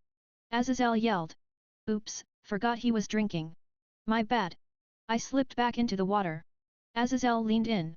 So, Issei, you love women's breasts, right? Absolutely. I said instantly. Boobs are my favorite. Ever groped any? He asked, wiggling his fingers. Of course. I mimed a squeeze with my right hand. Thinking back, I've touched plenty since crossing to this world. Azazel pointed a finger sideways. Ever poked a girl's nipple? He pushed the air like he was pressing something. I smirked and wagged my finger. Sensei, you think I haven't? What, you mean? Azazel gaped. Sensei, I'm the guy who reached balance breaker by poking a girl's nipple, I declared. Azazel froze. Kiba and Gasper looked shocked. Heh, just now realizing my greatness? Azazel put his hands on my shoulders, looking at me with pity. Issei. I brought it up, but I didn't know you were that stupid. I worked hard to accept everyone's feelings to reach mine, Kiba said, disappointed. You did it by poking a breast? No way. What's with these reactions? Did I say something weird? Issei-senpai's amazing. Way beyond our expectations. Gasper said, eyes sparkling. Thanks, Gasper. Voices drifted from the women's bath. Rias, have your breasts grown again? Akeno asked. Really? Your touch is a bit lewd, Akeno. And haven't your bra cups changed? Rias replied. My old ones were tight, Akeno said. Oh? Miu-chan's grown too. Really? Venelana said. And no way. Why are you both groping me? Miu yelped. It's not like it'll wear out, Akeno teased. This softness, this texture, Rias said. I'm confident in my chest, but this might beat me. Akeno-san, not there. Miu squealed. I'm jealous of everyone's figures. Asia sighed. No way, Asia. Look at yours, Zenovia said. Ha. Zenovia-san, don't. Issei-san hasn't even. Asia protested. Asia's feel nice, Zenovia said. I get why guys like them. My nosebleed wouldn't stop. Our girls are too hot. I want to peek. The wall separating the baths, I'd climb it to dive into paradise. Any peepholes? Wanna peek? Azazel asked with a sleazy grin. Yes. I said. Bold. That's a man. Peeking at the women's bath is a hot spring tradition. But Azazel grabbed my arm and hurled me skyward. Why not mixed bathing? Whoa. My view shifted from the men's to the women's bath. Crash. Ow. Water shot up my nose, stinging like hell. I pushed off the bottom and surfaced, realizing I was in deep trouble. Ow. I muttered. Miu.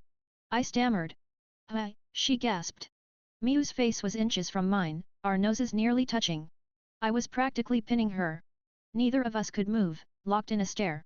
Her bare, soaking form, her long black hair glistened, and her youthful face looked strangely mature. Sexy, sure, but beautiful. Big brother, staring like that. Miu whispered. Snap. What am I thinking? Sorry. I scrambled up, instantly regretting it. All the girls' eyes locked onto my lower half. Ah! My scream echoed through the hot spring. The next day, we gathered in the Gremory estate's vast garden to hear Azazel-sensei's training plans. But so sleepy. I mumbled. Yeah. Miu agreed. We were wiped out. Last night, sharing a bed after the hot spring fiasco, we were too flustered to sleep. No, I didn't touch her. I'd never make my sister cry. Point is, we're exhausted. I'd dive into a bed if one was here. Miu could have slept, but she said, I can't sleep while everyone's training, and dragged herself out. Don't push yourself, Miu. By the way, I've got everyone's naked forms saved in my brain. Pure bliss. Azazel confirmed we were all here. 2 of you are half dead, but we're set. I'll hand out training menus, but first, bad news. His heavy tone got my attention. Bad news? It's not set in stone, still under discussion. He said hesitantly. Unusual for him. Rias frowned. What's wrong? Azazel looked at me. Issei, you might not be able to join the young devil's game. What? Everyone gasped. Why me? Because I mouthed off to the elders? Why can't Issei-kun participate? Kiba asked. Simple. He's too strong, Azazel said. What? That's the reason. I protested. Azazel sighed.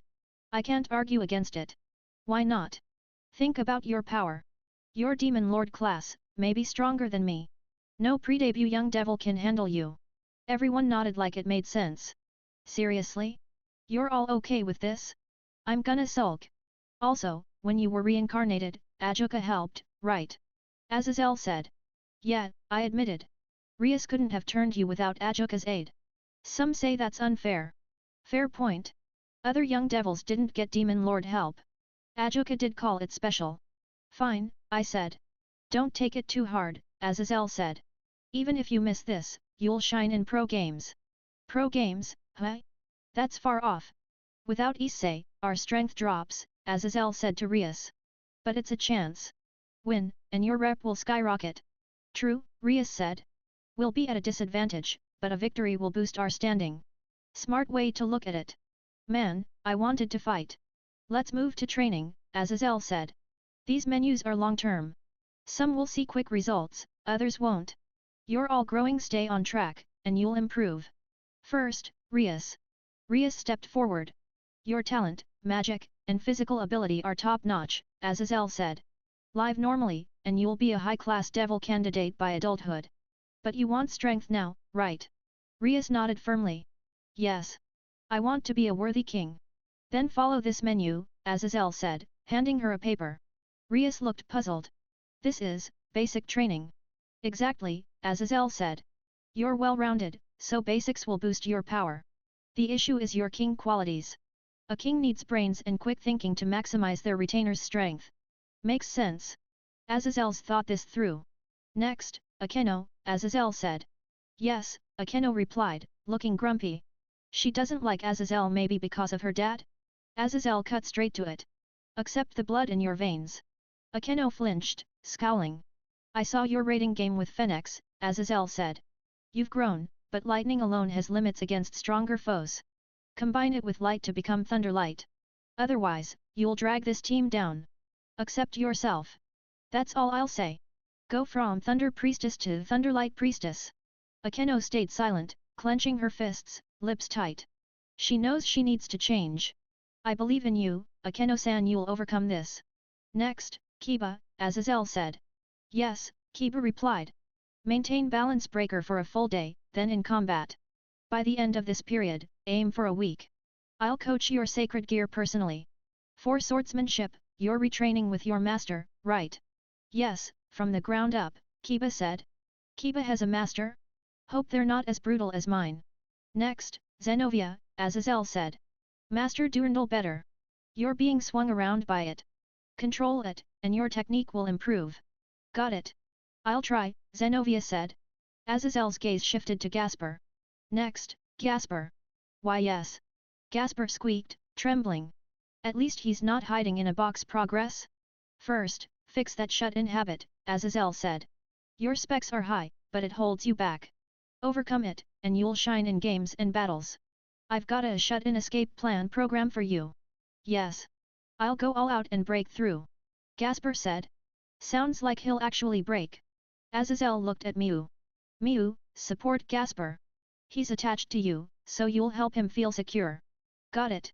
Let's do this, Gasper-kun. Miu said. Miu-senpai, please guide me. Gasper replied. Smart move.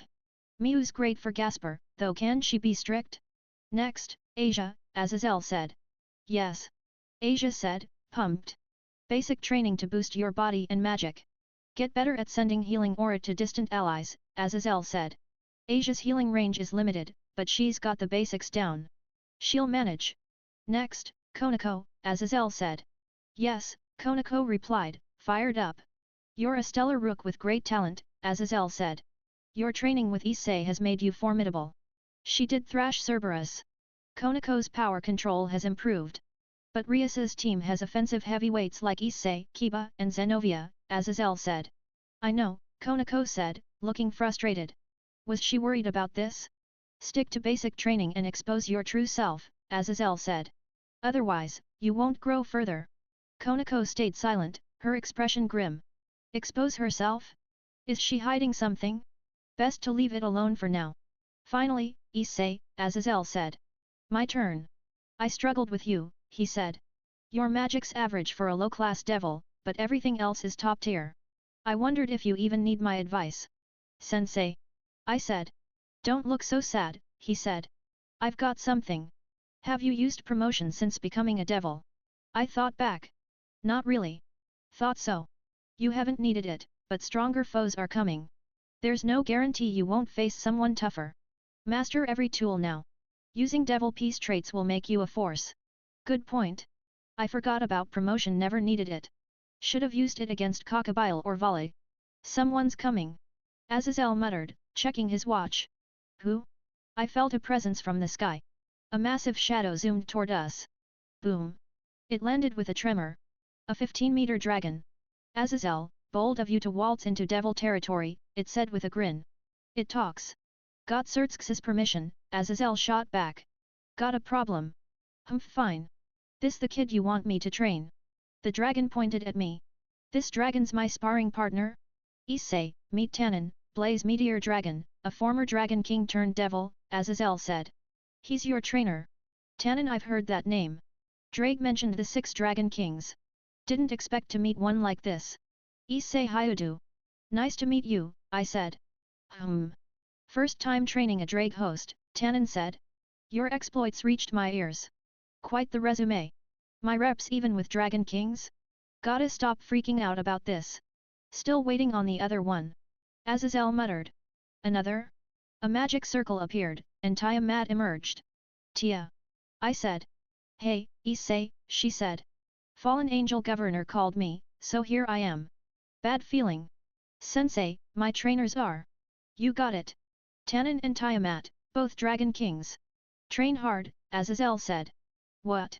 2 Dragon Kings? Are you trying to kill me? Issei-kun, good luck, Kiba said with his smug pretty boy face. I'll punch you, jerk. Tannen grabbed me. I couldn't move. Let's train, Issei Hyoudou. Show me your power. Sounds familiar. 2 Dragon Kings for real? Ryusju, can I borrow that mountain? Tannen asked, pointing. Bucko, don't agree, save me. Use it freely, Ryus said. Issei, come back alive. Don't jinx me. Big brother, do your best. Miu cheered. Got it. I can't say no to my sister. And so, I was thrown into insane training with 2 Dragon Kings. Second year high school summer. I was supposed to get a girlfriend this year and live it up, full on youth mode. Maybe even have a gentleman's hangout with Matsuda and Motohama. Sure, I'd train, too.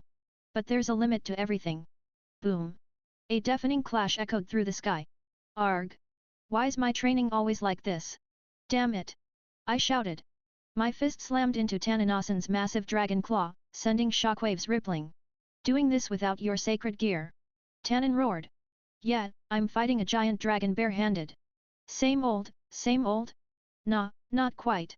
Because you're too focused on Tannen, Issei. Tiamat's voice cut through. In her human form, she unleashed a barrage of magical blasts.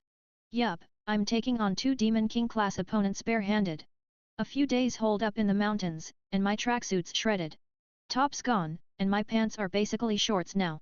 TCH. Promotion, night. I yelled.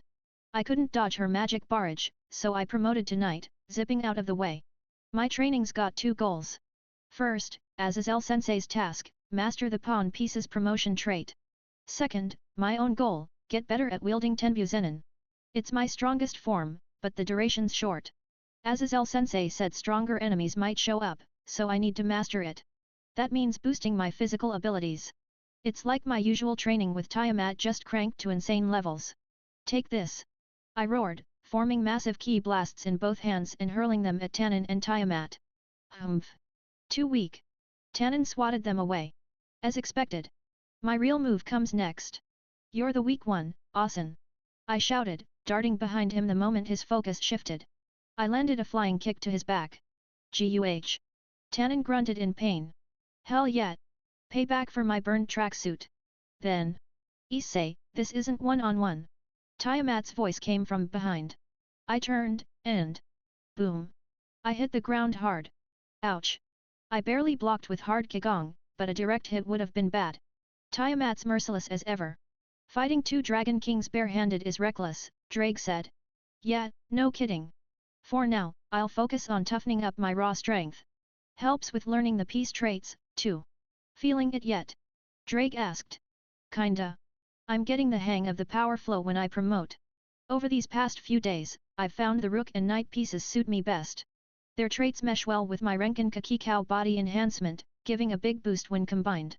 The Bishop trait's good for ki blasts, but it doesn't fit my fighting style. What's up, Red Dragon Emperor? Giving up? Tannen and Tiamat taunted, floating above me. I stood, brushing myself off. Yo, I'm just getting started. Break's over. Time to dive back in. I spread my demonic wings and charged. 2 hours later, lunchtime. Hey, you're going at it, a voice called. Aazelle Sensei popped out from the trees, dressed in a kimono. Sensei. What's up? I asked. Came to check on you and bring some food. How about a break, he said, smirking at the surroundings. I glanced around, craters everywhere, scorched trees. It looked like a war zone. Damn, the terrain's all messed up. That mountain over there's gone. Hope the Gremory folks don't chew me out. Tiamat nodded. It's about time. Let's rest. Any more risks over work? Tannen agreed. You must be hungry, kid. Can't fight on an empty stomach. True, I'm starving. Been going non-stop since morning. Guess I'll take the break. This is so good. I said, devouring Azazel's food delivery. Haven't had a proper meal in ages. You're eating Rias's dish, Miu's, Asia's, and Akeno's. Dig in. Rias and Akeno were practically sparking while cooking, Azazel said. Hell yeah! I grinned. Everyone made this for me? Gotta savor it. I can feel their love. Taking on 2 Dragon Kings and still in one piece? Impressive, Azazel said, clapping my shoulder. Don't joke. I nearly died out there. Tannen's flames are insane. I protested. Haha. They match a meteor strike. Azazel laughed. What? That's the kind of dragon I'm fighting? I wanna go home. You're alive after facing us. That's something, Tannen said. Only cause you're holding back. I'm not crazy enough to take on 2 full-power Dragon Kings without my gauntlet. So, you used to promotions yet? Azazel asked. Getting there. I know which pieces suit me. I'll keep training with them. Good. Your training's simple, master promotions, then train as you like. Feels like he's dumping it on me. Azazel flipped through my training log. This is intense. I didn't plan for this level of crazy. Pairing you with 2 Dragon Kings was for balance breaker practice, not bare-handed fighting. Gotta go hard to get stronger. Vala's probably powering up, too, I said. Vala Lucifer, the current White Dragon Emperor. I barely beat him last time with Tenbu. Next time? No guarantees. Then I remembered something. Hey, can Vala use Juggernaut Drive? He tried during our fight. Juggernaut Drive forcibly unleashes the 2 heavenly dragons' power, granting godlike strength but shaving your lifespan and sanity, a dangerous move. Yeah, he can, by burning his massive magic reserves. Lasts about 10 minutes, depending. You ever tried it? Azazel asked. Nah, Drake showed me footage from the Gauntlet's records. I don't want that power, I said. The Juggernaut Drive records Drake showed me were brutal. Users didn't stop after beating enemies, they destroyed everything, even what they swore to protect. I'd never go there. Azazel pressed further. That power you used against Vala, what was it? I've studied sacred gears for ages, seen plenty of red and white dragon emperors. None ever unleashed anything like that. Not even Vala. Knew he'd ask eventually. I hesitated, but the gem on my gauntlet glowed. That power is beyond balance breaker, born from my partner's pursuit, Drake said. Azazel tilted his head. But balance breaker's the pinnacle. Some reach variant breakers later, but this felt different. Exactly. My partner's balance breaker is standard. This second layer balance breaker is his evolution, answered by the sacred gear. Only unwavering resolve reaches this realm, Drake explained. So, sacred gears and god-destroying gears still hold mysteries, Azazel muttered. But still. He kept mumbling. Guess my power's that rare? Drake was shocked at first, too. Both red and white this generation are freaks, Tannen muttered. White wields Juggernaut, red reaches beyond balance breaker. On another note, what do you think of Akeno? Azazel asked. Great senpai, I said. Not that. As a woman. Super hot. Definitely girlfriend material. I grinned. Her S-mode's a bit scary, but regular Akeno's kind, with cute girly moments. Azazel nodded, relieved. Good answer. I've gotta look out for her, for a friend. Barakiel-san? I asked. Yup. He and Shemhazai are old buddies. We did dumb stuff back in the day. Now they've got wives and kids. Shemhazai's got a demon wife, Barakiel's got Akeno. Meanwhile, he sighed. Is he bummed about being single? You not getting married, sensei? I asked. I live for my hobbies. Plenty of women out there, he said, staring into the distance. Guess marriage is a sore spot. That's why I worry about Akeno. Probably meddling, but whatever, he said. You're such a busybody, I teased. Just bored. Ended up raising the White Dragon Emperor, too. Nah, he's just a softie, looking out for me, Vala, and everyone. So, I'm leaving Akeno to you, too, he said. Leaving her how? Protect her in fights? I'd throw myself in front of danger for her. You're an idiot, but not a bad guy. You'd treat her right, Azazel said. Sensei, you're losing me. Haha, that's fine. I trust you'll figure it out. Okay. I'll protect Akeno. All my friends, actually I'd put my life on the line. That's what I like to hear. Makes me feel better. Now, about Konako. Konako-chan? What's wrong? I asked. He sighed. She's pushing too hard. Overdid my training menu and collapsed this morning. Total overwork. She collapsed. I gasped. My junior's in trouble? Overwork, no less. Asia's healing fixed her injuries, but stamina's another story. She's bedridden for now, absolute rest. That bad, huh? Wait, I got an idea. I'll heal Konako-chan, I said. You? Aazelle raised an eyebrow. Yeah. If I regulate her ki to boost her healing, she'll recover faster. Right, you use techniques like senjutsu. Perfect timing, I was told to bring you back. Bring me back? By who? Rias. Vanillina-sama, he said. Vanillina-san's calling me? Alright, turn there. Yes, that's it, pretty good. You're better at this than I expected. Did you learn somewhere?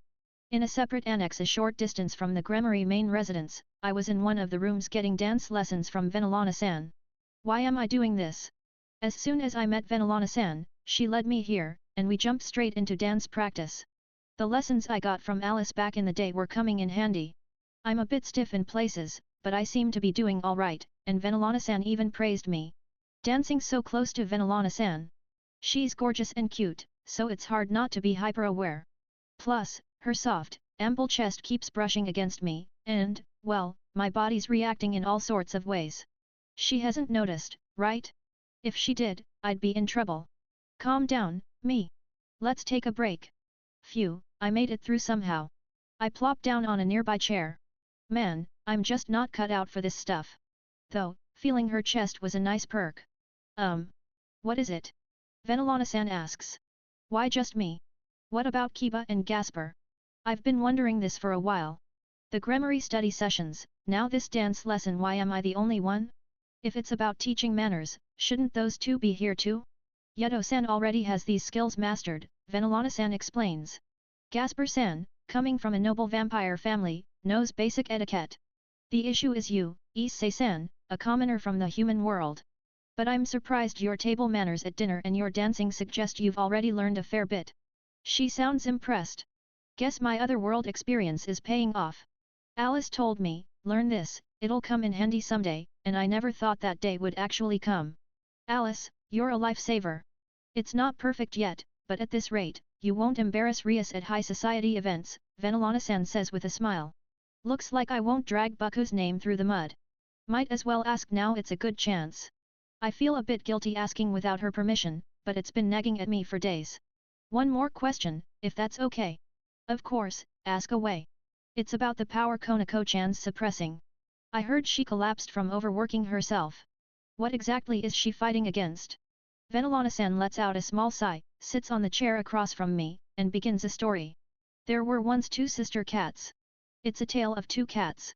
Orphaned and homeless, the two cats relied on each other to survive. They slept, ate, and played together, always side by side. One day, a devil took them in. The older sister became his familiar, allowing the sisters to live a proper, happy life. But that happiness didn't last. The elder sister, reborn as a devil, saw her hidden powers surge, growing rapidly. Her kind, a cat race skilled in sorcery, also awakened magical talent, even mastering sage arts only immortals could wield. Outgrowing her master in no time, she was consumed by her power, killed him, and vanished a stray devil. Pursuit teams chased her, but she crushed them all, leaving devastation. The devils halted the hunt, and instead, they turned their blame on the younger sister. She'll go rogue like her sister. Better deal with her now, they said. But the younger sister didn't do anything wrong, right? I ask. Exactly, Vanillina-san replies. Sertsks argued she was innocent, persuading the high-ranking devils. By keeping her under watch, he spared her from execution. Still, the emotional scars must be heavy. Yes. That's why Sertsks entrusted her to Rias, hoping she'd find joy and smiles again. Over time, Rias helped her open up, bit by bit, and gave her a name, Konako. Konako-chan's past, So, her true identity is. She's originally a yukai, a cat yukai, a Nikomata. Among them, she's a survivor of the strongest breed, the Niko Shao. Hey, Buku! Long time no see. Issei. After the dance lesson, I headed to the main residence, where Bucko greeted me. It's been 5 days since we last saw each other. As I'm thinking this, she hugs me. Her sweet scent hits me hard. Oh, Issei's smell. Haven't you gotten even manlier these past few days, she says.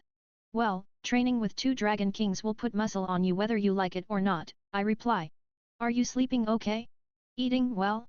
I've been lonely without sleeping beside you. Oh, Bucko, don't say that with those teary eyes. It makes me wanna hug you tight. Wait, no, focus. There's something I need to do first. Bucko, where's Konako-chan? Her face turns serious. Come with me. Bucko leads me to the medical room in the Gremory residence, where Konako-chan is resting. The room is spacious, like a school infirmary. As I approach, I see Akeno-san by a bed where Konako-chan lies. I freeze, spotting something on her head cat ears. So, the cat yukai thing is real. But, damn, she's adorable. Super lovable, Konako-chan. Focus, Issei, not now. Issei-kun, this is Akeno-san starts, probably because I reacted to the ears. I wave her off. It's fine. I've heard the gist.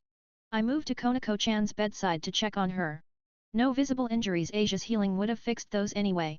The issue is her aura, it's all over the place, likely from overworking herself. Why are you here?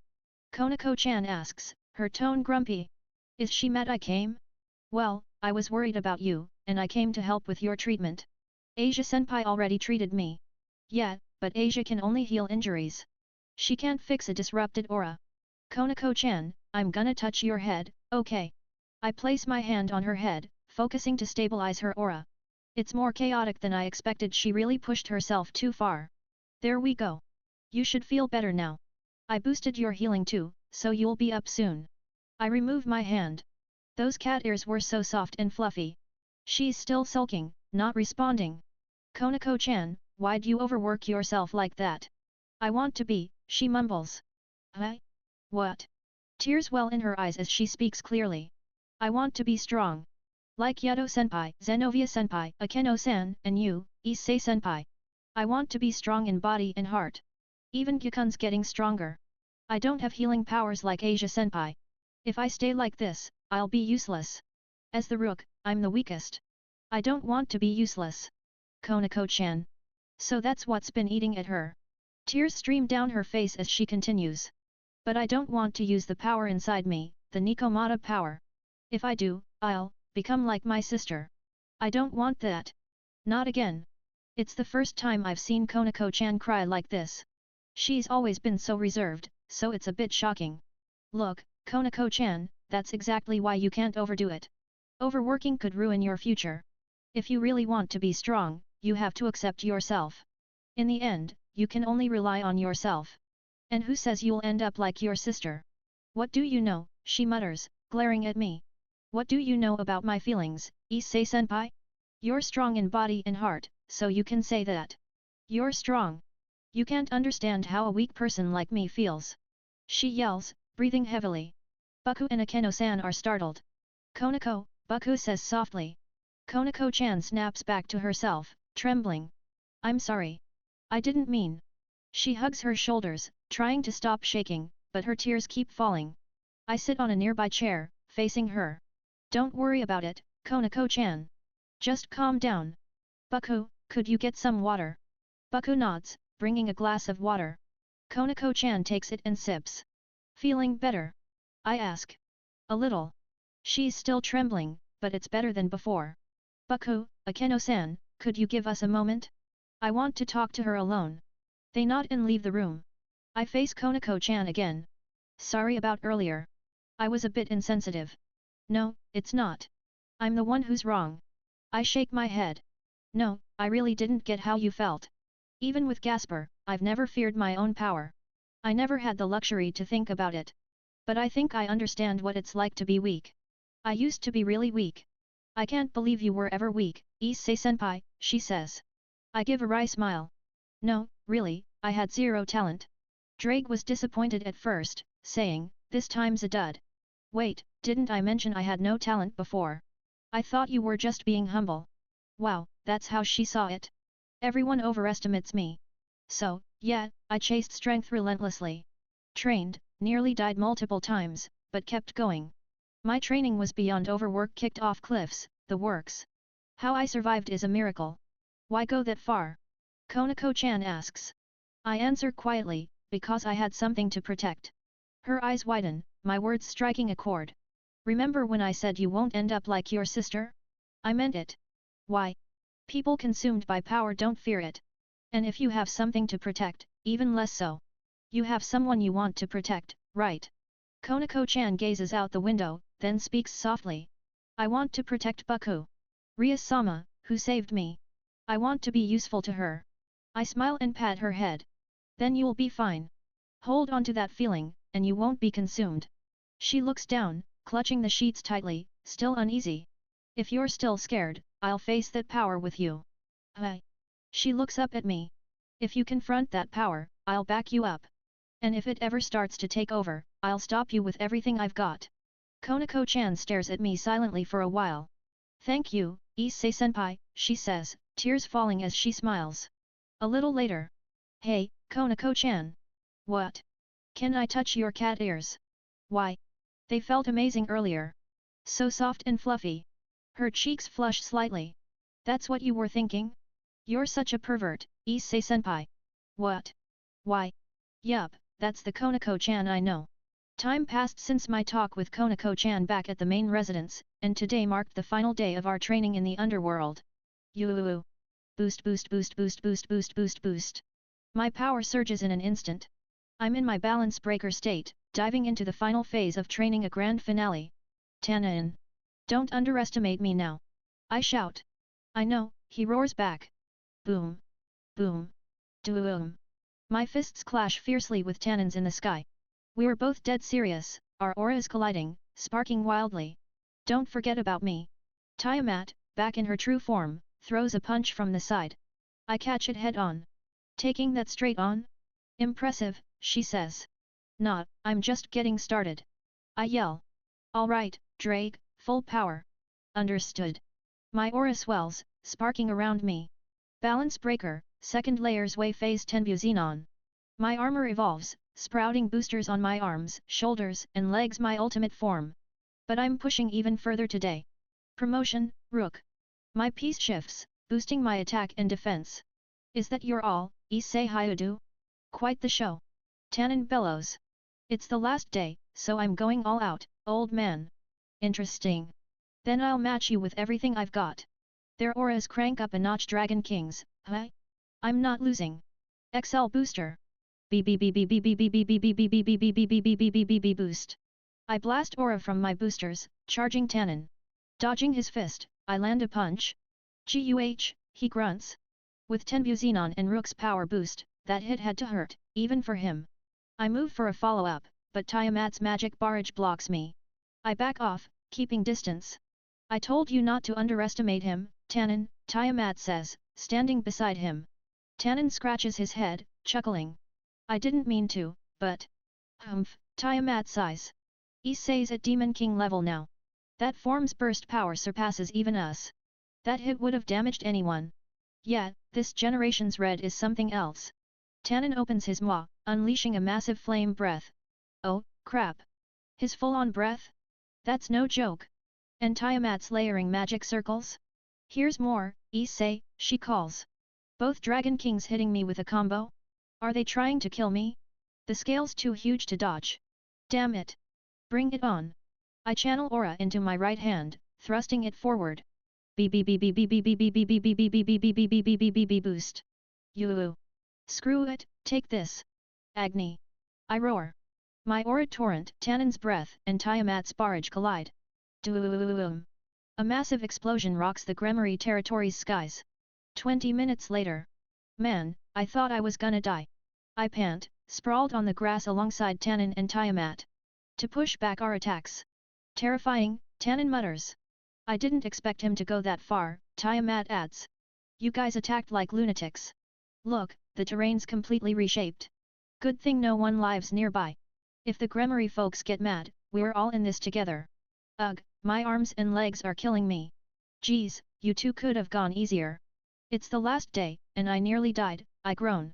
What are you saying? Holding back against you in that state would have gotten us taken out. Even full-on, winning's not guaranteed, Tannen retorts. Exactly, Tiamat agrees. Ugh, even Tiamat's piling on. I'm too tired to argue. Let's head back. Ow, ow, ow. I wince. 10 Buzenon's usage time extended, but I'm wiped out afterward. Better than last time, though. Don't push yourself, Issei. I'll carry you back, Tiamat says. Man, that's a relief. Tiamat's got my back. As I'm touched by her kindness, she crouches, back to me. Hop on. Huh. I stammer. What's wrong? Embarrassed, she teases with a sly grin. Well, yet. Ha ha ha. The strongest Red Dragon Emperor scared of a piggyback. Tannen laughs. It's not about being the Red Dragon Emperor. I'm a high schooler getting carried by an older woman is mortifying. Issei's got a cute side. Come on, hop up, Tiamat urges. I said no. Don't hurry, and I'll leave you here. That okay? Ugh. Walking 20+ kilometers to the residence in this state? Brutal. Wait, Tannen's right there. Old man, help me out. Sorry, kid. Pissing off Tiamat's a hassle. Get on her back, he says. Betrayed by Tannen? In the end, I'm piggybacked by Tiamat back to the residence. I'll keep it a secret that I fell asleep on her back. At the Gremory residence. Well, I'm off. I'll be at the Demon King's party. See you there, Issei Hyoudou. And Drake, Tannen says. After Tiamat carried me back, it's time to part with Tannen, who's heading to his territory. Thanks for everything, old man. Sorry, Tannen. Catch you later, Drake says. I had fun. Never thought I'd train Drake's host with Tiamat. Long life's worth it. Wanna ride my back to the party? Tannen offers. Really? No problem. I'll bring my familiars and swing by. Tiamat, you coming? No, I've got plans. I'll pass, she replies. Shame. Well, Issei, later. Tannen flaps his wings and vanishes into the sky. I wave him off, from Tiamat's back. Come on, let me down. She's in human form now, so I'm just a high school guy on an older woman's back. Embarrassing. I'm heading out too. Ajuka called me, Tiamat says. Ajuka? What's up? We go way back. I help with his work sometimes. I didn't know that. I climb off her back. Thanks for everything. Say hi to Ajuka for me. Will do. Later. Tiamat deploys a magic circle and teleports away. Now. Kiba, keep what you saw to yourself, I say without turning. I hear a surprised voice. I thought I hid my presence, Kiba says, stepping out from behind a building with a wry smile. You'd need to erase your aura completely to fool me. Looks like you've powered up a lot, I note. Kiba's aura is denser, calmer, way stronger than before. That's Kiba for you. You look beat, Issei-kun. What happened, he asks. Was fighting 2 Dragon Kings until just now. Good work. Need a shoulder. Please. As Kiba supports me toward the residence, I sense another presence. Kiba turns too. It's a mummy wrapped in bandages. Hey, Issei, Kiba. Been a while, it says. Only you'd do something this crazy, Zenovia, I say. What happened? Kiba asks cautiously. Zenovia glances at herself. Trained, got injured, bandaged up, got injured again, bandaged again, and here I am. You're practically a mummy. I exclaim. Rude. I'm not planning to be preserved forever. That's not what I meant. Man, her cool image from when we met is long gone. Her training's paid off, though she's gotten way stronger. Issei-san, Kiba-san, Zenovia-san. Welcome back. Asia calls, stepping out of the residence in her nun outfit. Yup, that's the Asia look. Welcome back, you three, Miu follows, in casual clothes. Makes sense, she's supporting Gasper, so no need for a uniform. Hey, I'm back, I say. Your clothes? Miu asks. Burned to ash hours ago, I reply. Tannen's breath torched my jacket. You'll catch a cold. Put something on, Asia says. Yeah, I'll change after a shower. After training outside, me, Kiba, and Zenovia shower, change, and gather in my room. Why my room? Apparently, it's the easiest spot. Someone suggested Buku's room, but she flat out refused. Absolutely not. Wonder what she's hiding. Anyway, we're sharing training updates. Kiba talks about his master's training, Zenovia about mastering Durandal, and I recount my Dragon King battles. Everyone's floored. Yeah, I figured they'd react like this. I mean, we reshaped the Gremory territory's map. Several mountains got obliterated. Baku, I'm really sorry. I say. It's fine. That area's empty. As long as you're safe. She replies, her smile strained. Don't look so horrified, Baku. I wanted to keep it chill, but 2 Dragon Kings came at me full force. I had to go all out to survive. Seriously, I'm sorry. So, what results did you get? Azazel-sensei asks. I figured out which piece suits me best with promotion, extended Tenbu Xenon's usage time, and the muscle pain afterwards gotten better, I say. As expected, Azazel says. But your training was too intense. The town heard the crashes this morning. Seriously? Tenbu Xenon amped things up. Sorry, town folks. Well, that's it for today. Meeting's over. Issei's at his limit, let him rest before he collapses, Azazel says. He's right. I'm exhausted and sleepy. You've all pushed hard these 2 weeks. Rest up, got it. Azazel adds. We nod, and the meeting ends. Everyone leaves my room except Miu. Miu. I'm gonna crash. I say. Sleep well, Unii-chan. Great job training, she replies. I dive into bed and pass out. The day of the party arrived. I stood in the guest room, decked out in a black tuxedo. Well, decked out might be generous, more like I was stuffed into it by the maids under Venelana-san's orders. It's a party, and with Baku and the others wearing dresses, I guess I had to dress up too. Hey, Issei-kun. You're pulling it off pretty well, Kiba said. Coming from the handsome prince himself, that doesn't mean much, I replied. Kiba's in a tux too, and damn, he looks good like some noble straight out of a fairy tale. Is it his face? His poise? Ugh, why wasn't I born a pretty boy? Yo, Hyoudou, Kiba, a voice called. I turned to see Sajji. Hey, long time no see. What are you doing here? The president's entering the venue with Ria-senpai, so us Satrai familiars tagged along. She went to meet Ria-senpai, the vice president, and others wandered off, so I was just roaming. Ended up here. Got it. Sajji got lost. The Gremory residence is huge, so I can't blame him. He plopped onto a nearby chair. Heard you're not in the game, Hyoudou. Yeah, word travels fast. Yesterday, it was decided I couldn't join the raiding game. Azazel-sensei said my power's too far above the others.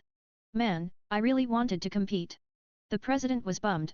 She wanted to face the full-strength Gremory team, Sajji said. That so? Well, even without me, the others aren't pushovers, I replied.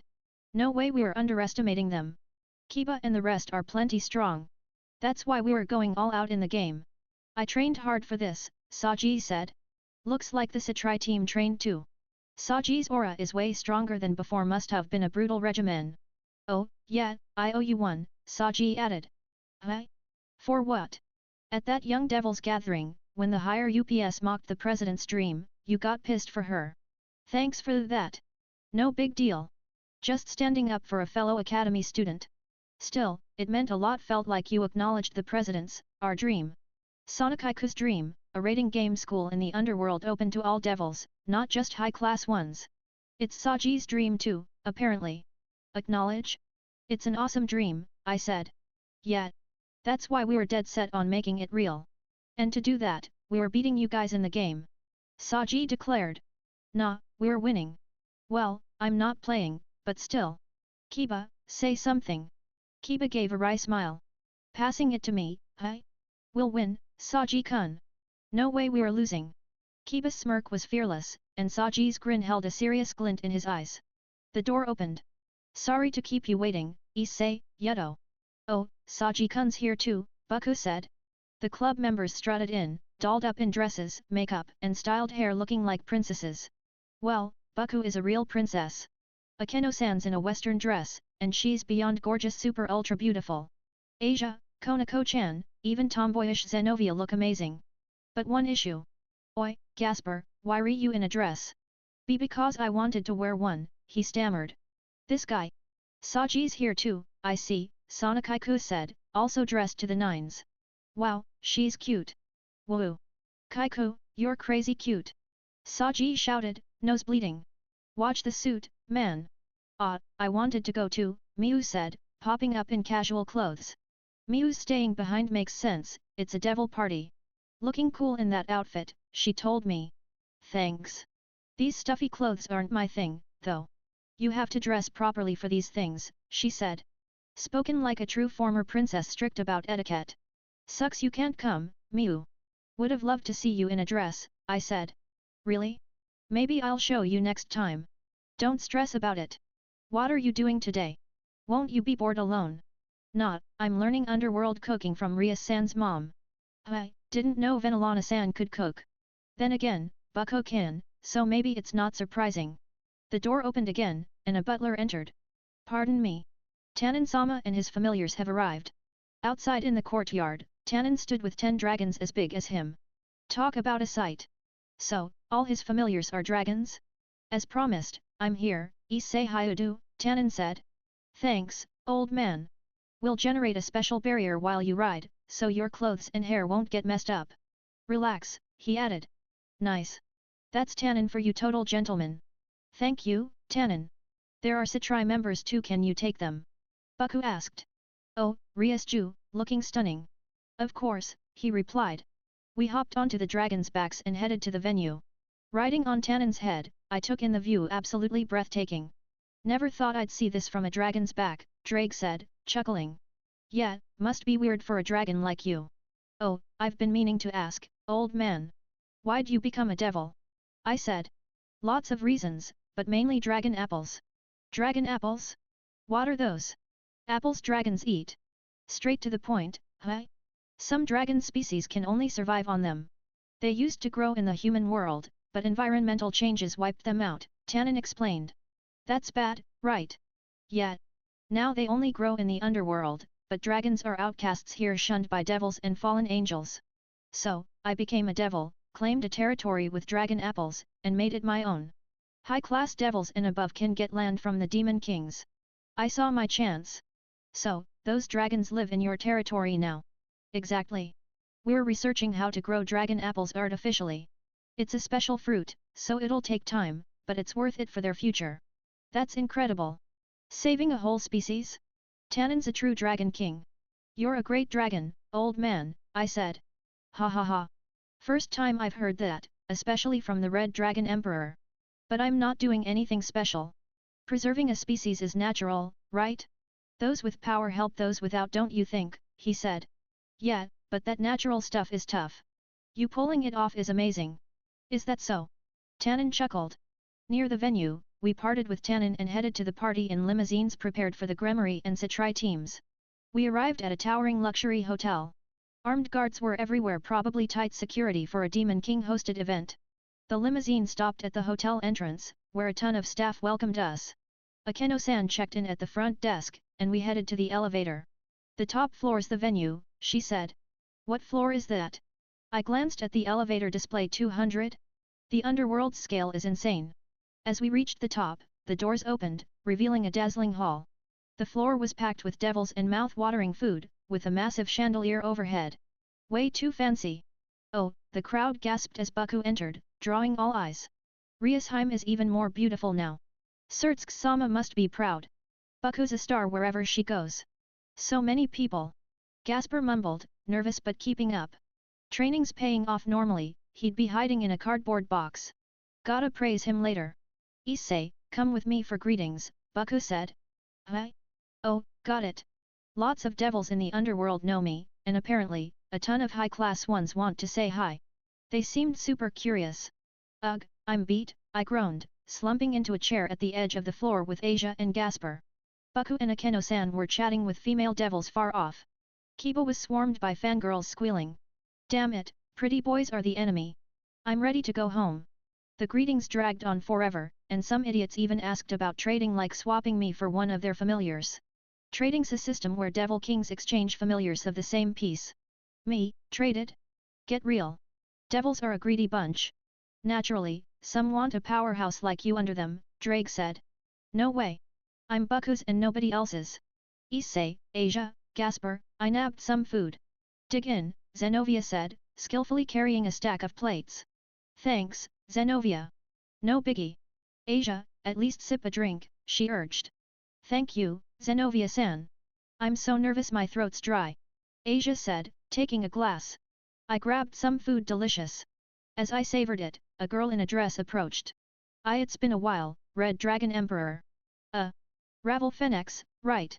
Yes. Baku's ex-fiancée's little sister. Been a few months nostalgic. You look good. How's your brother? I asked. Ravel sighed dramatically. Since losing to you, he's been holed up. The defeat and losing Ria-sama to you hit him hard.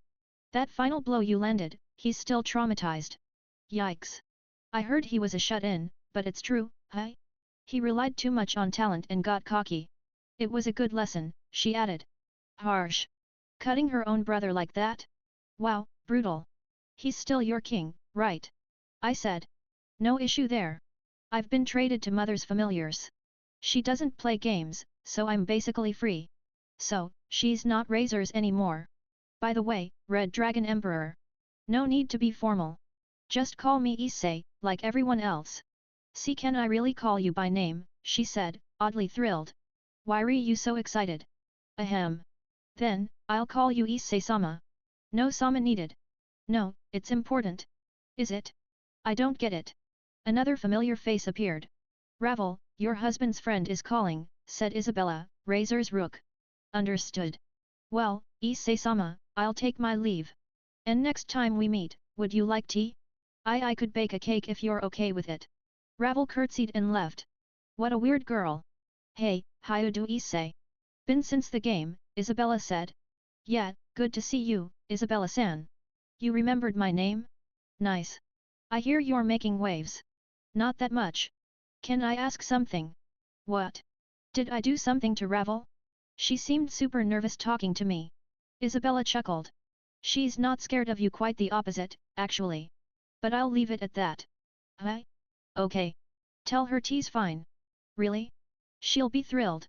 Catch you later, Hyoudou Issei. Isabella waved and left.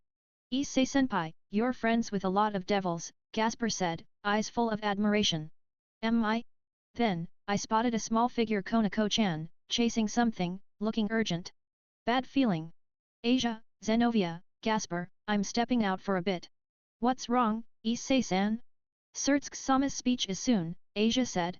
Just remembered something. I'll be quick. Got it. We'll stay here, Zenovia said. I stood and chased Konako-chan. She took an elevator going down. I hopped into the next one, and someone followed. Baku. Issei, I'm coming too. You're chasing Konako, right? Yeah, you noticed too. Of course. I'm always watching you all. Baku and I took the elevator to the first floor and stepped outside.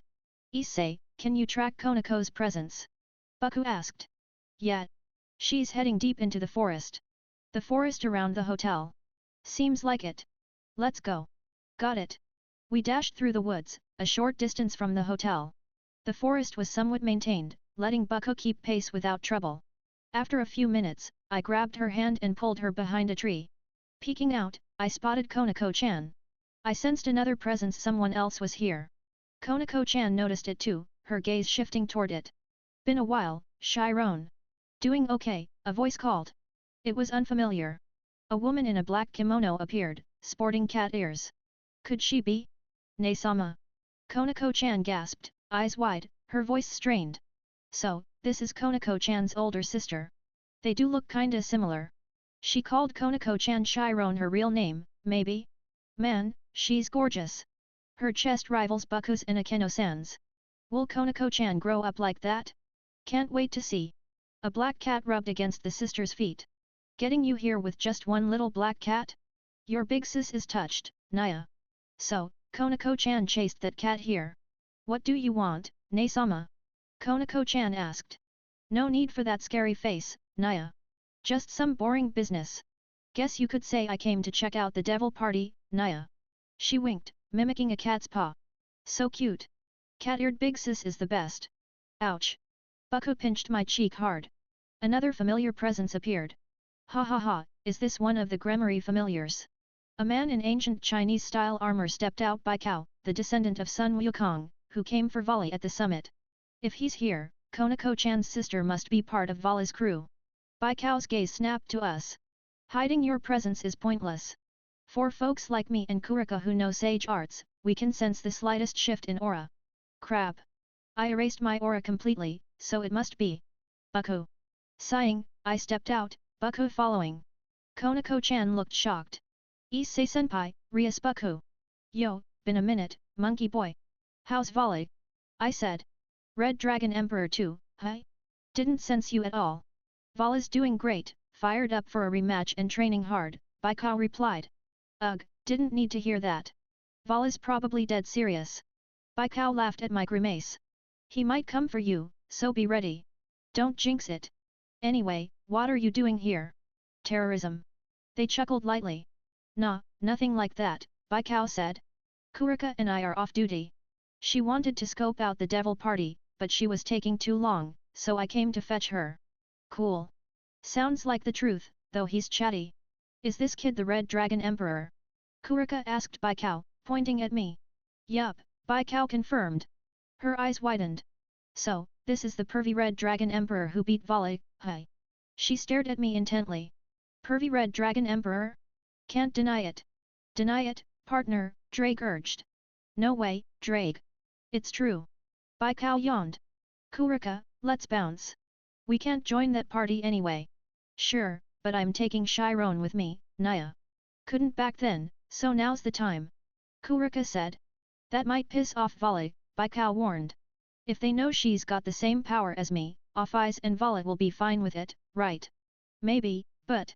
Kurika's eyes narrowed, and Konako-chan flinched, trembling not from anger, but fear. Baku stepped forward. She's my familiar. You won't touch her. Baikao and Kurika laughed. Oh, my, what's that, Naya? She's my sister. No way I'm handing her to some high-class devil, Kurika said. Besides, you can't take us both, right? We'll grab the girl and leave quick. Deal. Baikao added.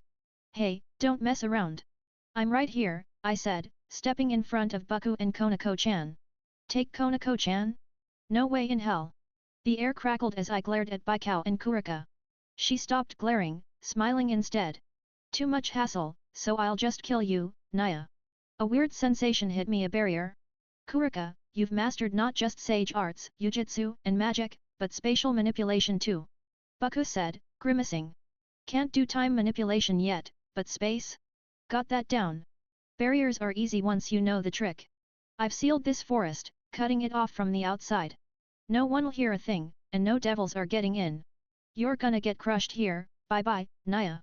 Kurika explained. So, she trapped us in the forest. No reinforcements, fine. The real issue is fighting Konako-chan's sister in front of her.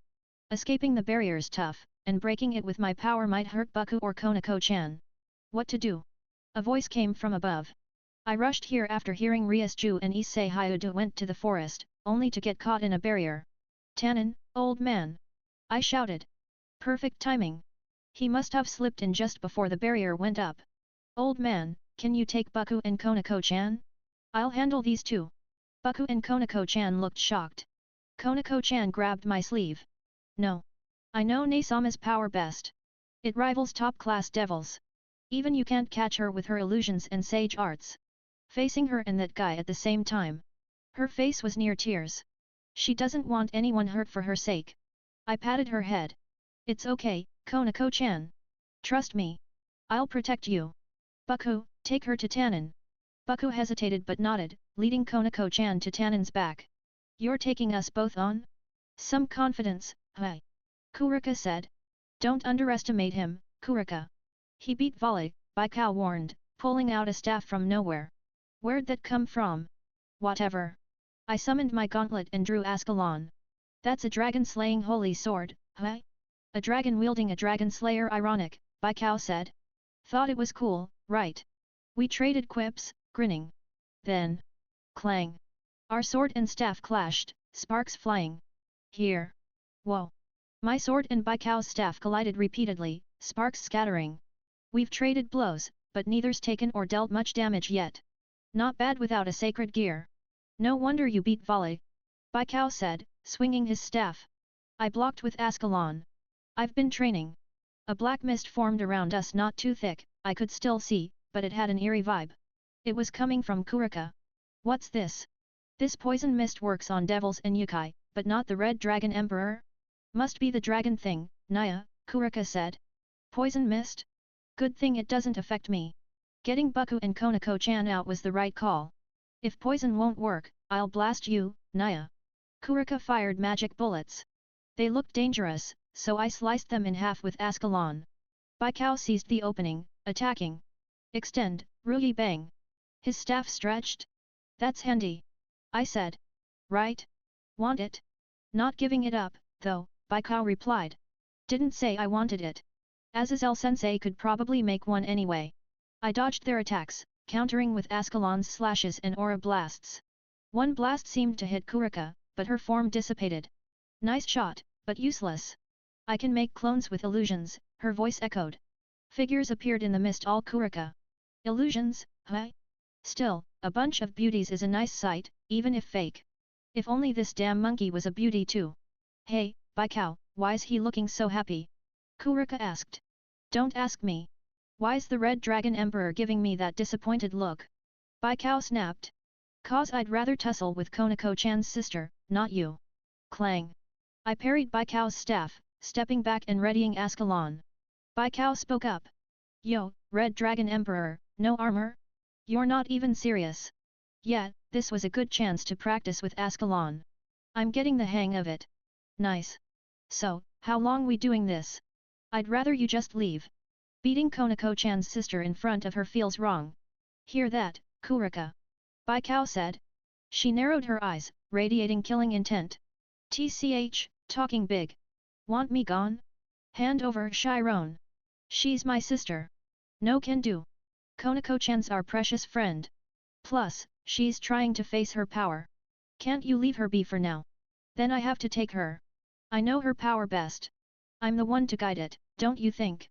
Even if she doesn't want it. It's for her own good. No compromise, huh? She's dead set on taking Konako-chan. No choice, I'll have to make her leave, without hurting her too bad. I sheathed Ascalon into my gauntlet. Balance breaker. Welsh Dragon Balance Breaker. My armored body radiated immense aura, shaking the ground and rustling the forest. The barrier cracked and shattered. The barrier. Kurika gasped. This generation's two heavenly dragons are monsters, Baikao muttered. As they reeled, a rift opened behind Baikao. A young man in a suit emerged, holding a sword radiating massive aura. A holy sword? That's enough, Baikao, Kurika. The devils noticed, he said. From his tone, he's their ally, weren't you with volley? Baikao asked. Kurika was taking too long, so I checked. And you're here too? What a mess, the man sighed. Hyoudou Issei, stay back. That sword's trouble. Tannen shouted. The Holy King Sword Caliban, also called Caliban, the strongest holy sword. To think it's with the White Dragon Emperor. Tannen said. Seriously? Stronger than Zenovia's Durandal? And the one in your sheath's a holy sword too, right? I asked.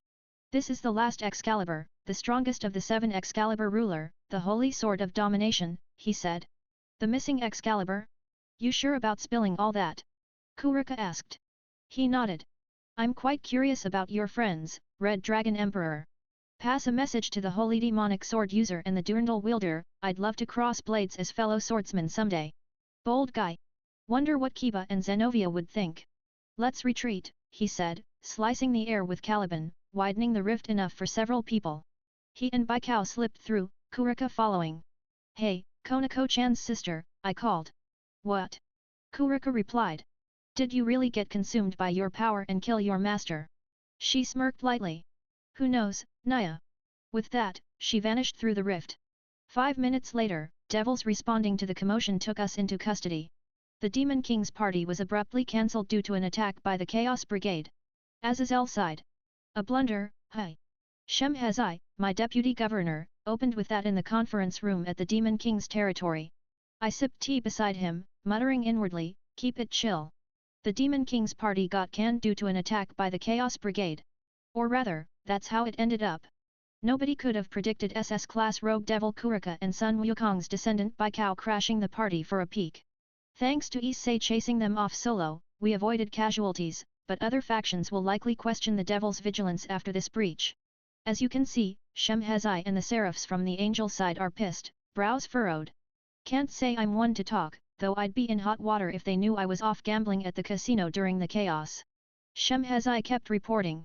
The culprits were the Chaos Brigade's independent special unit, the Vala team, Sun Wukong's Baikao, the Nikomata Kurika, and the wielder of the Holy King Sword Caliban. 3 members of a team, each with immense power, infiltrated the Devil's management. Ugh, here we go again. His lectures are endless. Still, Vala's built a hell of a team, each member's top-class devil level, with Vala himself at Demon King tier. The Vala team's practically an army. Issei, who drove them off, is no slouch either. Both he and Vala are already Demon King class, and they're still growing. Tannen mentioned the White Dragon's Juggernaut Drive and the Red Dragon reaching beyond Balance Breaker. This generation's 2 heavenly dragons are freaks. By the way, Tannen's here in Chibi Dragon form, chatting with the higher UPS about the upcoming Rias vs Sana Satrai match. I'm rooting for Rias Ju. I wanna see how far she can go without Issei, he said. The knowledge Azazel's brought is shaking up the rating game, another added. We might see the top ranks shift within 6 months. Good. The top 10 haven't budged in years. This'll make for some fun games, Tannen replied. Haha, the alliance has made things too relaxed. Is this chill vibe okay for the 3 factions? The door swung open, and everyone froze. Humph. Can't these youngsters even greet an old man, grumbled a one-eyed geezer in a tattered hat, his white beard nearly touching the floor, dressed in a simple robe and leaning on a staff. Odin, I muttered. Yup, the chief god of Norse mythology, Odin, strolled in with a Valkyrie in armor. Well, long time no see, you backwater Norse geezer, I said. Odin stroked his beard. Been a while, you bratty fallen angel. Cozying up with old enemies, huh? Plotting something sneaky. Ha! Unlike you tradition-obsessed rustic gods, we youngsters are flexible. Growth over grudges, I shot back. Spoken like weaklings who lost their god and demon kings, a pitiful bunch of kids, he sneered. TCH, this geezer's mouth never stops. Can't call it standing on our own, huh, old man? All I see is a kid's playdate. Just makes me laugh, he said. This is going nowhere. Surtsk stood, greeting him. It's been a while, Lord Odin. I thought, does this geezer deserve that? Guess I'm not wrong. Surtsks, huh? Came for the game invite. Must be tough, with your Lucifer bloodline tied to the White Dragon Emperor, now a terrorist. The devil's future ain't easy, Odin said, smirking. Surtsks kept smiling. Odin's gaze shifted to Sirafal, dressed as a magical girl from a Japanese anime. Cosplay queen, that one her sister must have it rough. Well, Sirafal, what's with that outfit? Odin asked. Oh, Odin-sama. Don't you know? It's a magical girl, she said, striking a peace sign. Is this what young folks are into? Not bad, not bad. Maybe we'll bring this to the Norse lands, Odin mused, eyeing her legs and skirt. Perverted old coot.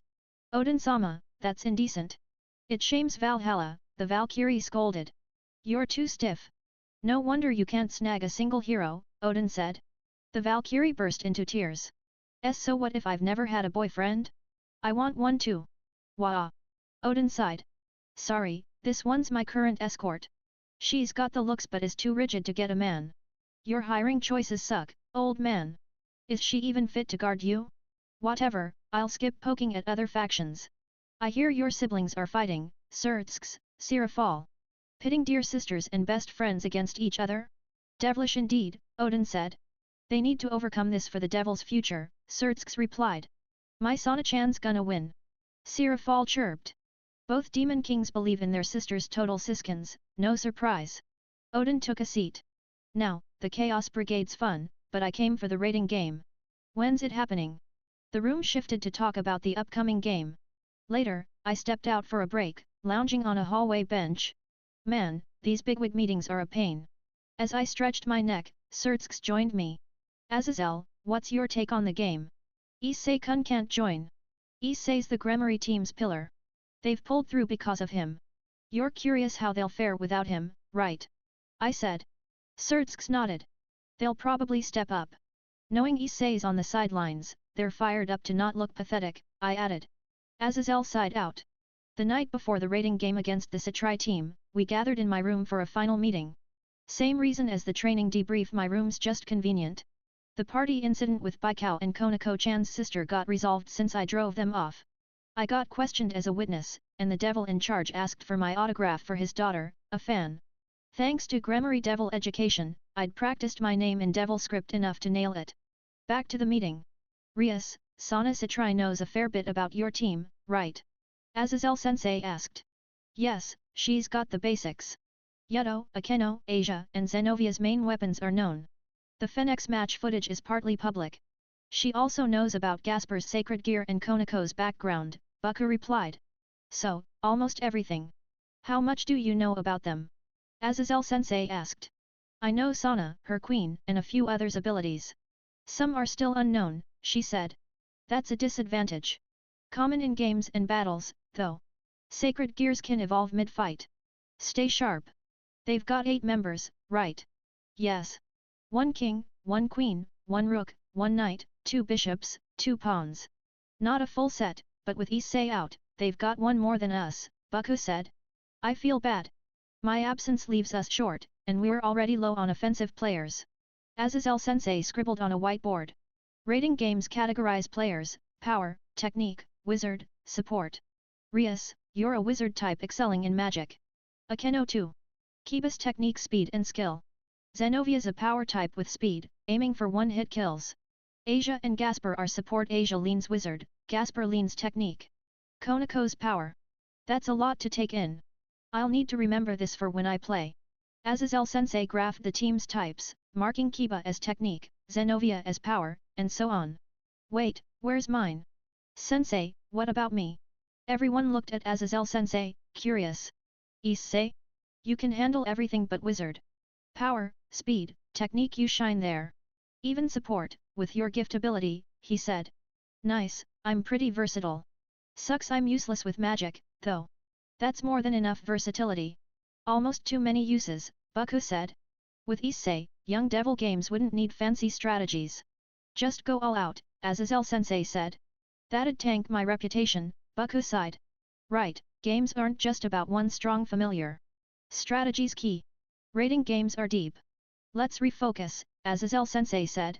Power types need to watch for counters, tricky technique abilities. Some sacred gears have counter skills. For power types like Konako or Zenovia, a single counter can flip the fight. The stronger you are, the worse the reflected damage. I'll overpower any counter, Zenovia said. Don't brag about that, Zenovia. That works when you're Issei level. Against a counter specialist, you're toast. Counters are best handled by Akeno's magic, Kiba's skill, or Gasper's vampire abilities. It's all about matchups. Power types are strong but risky against technique, Azazel-sensei said. Humph. I'll aim for Issei's power then, Zenovia said. Work on technique, Zenovia. It's not that easy, though.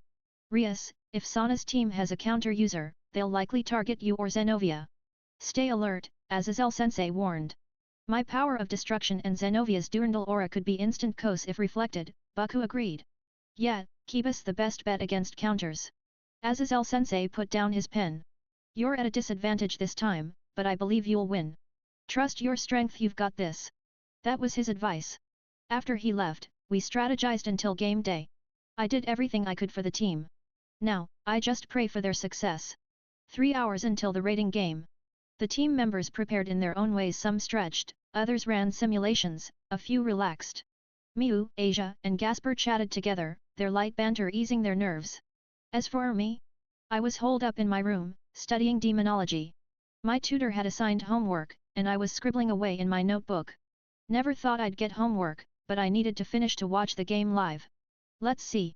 Which of the original 72 pillars went extinct? I vaguely recalled being taught this. Flipping through old notes, I searched for the page. Knock knock. Issei-senpai, got a minute, came a voice. Konako-chan? Sure, come in. The door creaked open, and Konako stepped inside, approaching me. Excuse me. What's Issei-senpai doing? She asked, peeking at my desk. Homework from the Gremory tutor, I said. Gotta finish it to watch the game. How far along are you? About halfway, I think. It's stuff I've studied before, so I should wrap up before the game starts. I see, she said, settling into a nearby chair, staring at me silently. Was she nervous? I paused my writing and turned to her. Konako-chan, you've got something to say, right? Yes, she nodded. For this game. I'm going to use my Nikomata powers, she declared. I blinked, caught off guard. She continued, her voice steady. If I don't, I might not be useful to everyone. So I've decided to use them. Her eyes burned with resolve, embracing the powers she'd once rejected. So, will you watch me use them? She asked, her cheeks flushing as she fidgeted. God damn, that upward glance was too cute. It stirred every protective instinct I had. No way I'd refuse you, Konako-chan, I said. I'll be watching you shine. So go all out. Yes, she replied, her voice brimming with energy. Inspired by her determination, I made a suggestion. Hey, Konako-chan, how about I teach you some key techniques later? Your kind excels at senjutsu, right? Yes, but, you'd teach me, Issei-senpai. Yeah. My technique, Renkin Kakikao, uses ki. It's kinda obscure, but from what I've heard, senjutsu's similar. I can teach you the basics, and since it's tied to martial arts, it suits your style. Wanna train with me? Please, I'd appreciate it, she answered instantly. I want to get stronger, to help President Rias and everyone. Got it, I said. We'll talk details later. For now, focus on the game. Understood. I'll fight hard for you too, Issei-senpai. Hell yeah, Konako-chan. I'm counting on you. 5 minutes before the game. A magic circle in the Gremory Manor's basement served as the gateway to the game field. Everyone but me gathered atop it, ready to transfer. Most wore Kuoh Academy's summer uniforms, except Asia in her nun outfit and Zenovia in her bondage-like battle gear, both claiming it boosted their focus. Surtsks, Venelana, Milikas, and Aazelle called out from beyond the circle. Rias, give it your all, Surtsks said. Fight without shame as the next head, and your peerage too, Venelana added. Go, Rias Nisama. Milikas cheered. I've taught you what I can, Aazelle said. Now go kick ass. As they encouraged the team, I approached Kiba. Kiba, watch out for Sajji. His resolve for this game is no joke. He'll do anything to win. Got it. I'll keep an eye on him, Kiba said, nodding seriously. The magic circle began to glow, signaling the transfer. Everyone, give em hell. I shouted, my only contribution for now. Light engulfed them, and they vanished. The game was on. Kiba sighed. The magic circle dropped us onto a field lined with tables, a dining area, it seemed, surrounded by fast food joints. I recognized it. This is the department store near Kuoh Academy, Rias said beside me. Didn't expect this as the stage. An announcement echoed through the store. Ladies and gentlemen, I am Grafia, Queen of the Lucifer Peerage, serving as referee for the Gremory and Satri rating game, she said. Under my lord, Surtsks Lucifer, I will oversee this battle. The battlefield is a replica of the department store near Kuoh Academy, prepared in a pocket dimension. A familiar location should make things easier, but the Satri team had the same advantage: no geographical edge for either side. Each team's starting position is their base, Grafia continued. Rias Sama's base is the second floor, east side, Sana Sama's is the first floor, west side. Pawns seeking promotion must reach the enemy's base. Without Issei, our only pawn, promotion was exclusive to Sajji and Nimura from the Satri side. Though only two, their potential promotion posed a serious threat. Rias was surely aware. A special rule applies, Grafia said. Details have been sent to each team. Each side receives 1 Phoenix tier for recovery. Strategy time is 30 minutes, during which contact between teams is prohibited. Let the strategy phase begin. We launched into a strategy meeting. Every second counted. This game assumes indoor combat, Rias said, reviewing the rule sheet. The special rule, do not destroy the department store battlefield. In other words, no flashy battles. That's tough for me and the vice president, Zenovia said. Wide-range attacks are off limits. She was right. Akeno's sweeping lightning and Zenovia's Durandal's holy shockwaves would wreak havoc, limiting their strengths. It's like our heavy-hitting attacks are sealed, Akeno said, hand on cheek, troubled. I exhaled, adding, Gasper's eyes won't work well here. Too many hiding spots, products and shelves block sight lines. We're open to ambushes. This field disadvantages us, our strength is flashy combat, and it's completely restricted. Rias shook her head. Gasper's eyes were banned outright. The rule, Gasper Viladi's sacred gear is prohibited. It's simple, he can't fully control it. A rampage could ruin the game. He's also required to wear Aazelle's sacred gear sealing glasses. I glanced at Gasper, already sporting the glasses. They suited him. With Issei absent and Gasper restricted, we were at a numerical and tactical disadvantage. Only Kiba and Konako can move freely indoors under these rules, I said. Rias nodded. Exactly. Gasper will rely on magic and vampire abilities alone. His sacred gear training has improved, but a rampage would be disastrous.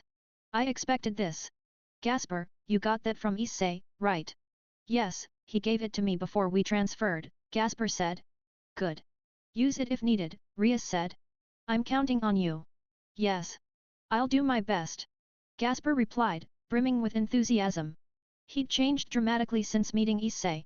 The old Gasper wouldn't have responded so confidently. This game puts us at a disadvantage, Rias said, smirking boldly. But overcoming that will raise our standing. My, you're fired up, Akeno said. Of course, Rias replied. And not just me, you too, Akeno. No, everyone here feels the same. We all nodded. Right. Issei was watching. We couldn't afford to look pathetic. Though Rias and the others seemed driven by other motives too. Konako was especially pumped, more than ever. Did her talk with Issei spark this? Rias clapped her hands. Enough chatter. Let's start strategizing. First, we map the battlefield. If this replicates the department store, are the parking garage cars included? That could be trouble.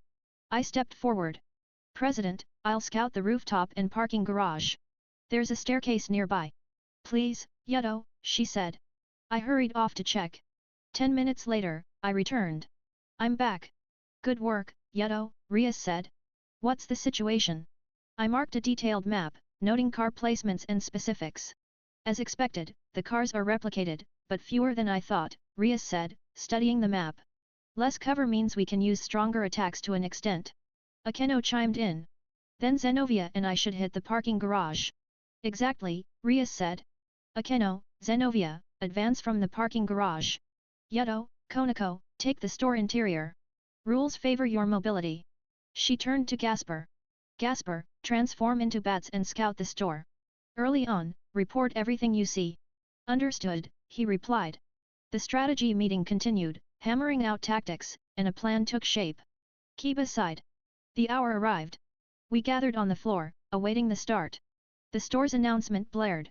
The game begins now. This match adopts a 3-hour blitz format for a short, decisive battle. Let the game start. A blitz meant a quick resolution. Unlike a drawn-out fight, we didn't need to conserve stamina or relief. As discussed, Rias said, we split into 2 teams, Hyoudou and Konako for the store interior, Akeno and Zenovia for the parking garage. Gasper, start by transforming into bats to scout and report. Later, join either group on my orders. Depending on progress, Asia and I will advance. Understood. We nodded, fitting earpiece mics for communication. Sana knows our moves, Rias continued. She's likely predicted our strategy to some extent. Even so, we'll win. Let's show them our strength. Yes, we roared, fired up. We couldn't lose this game. Let's go, Zenovia-chan, Akeno said.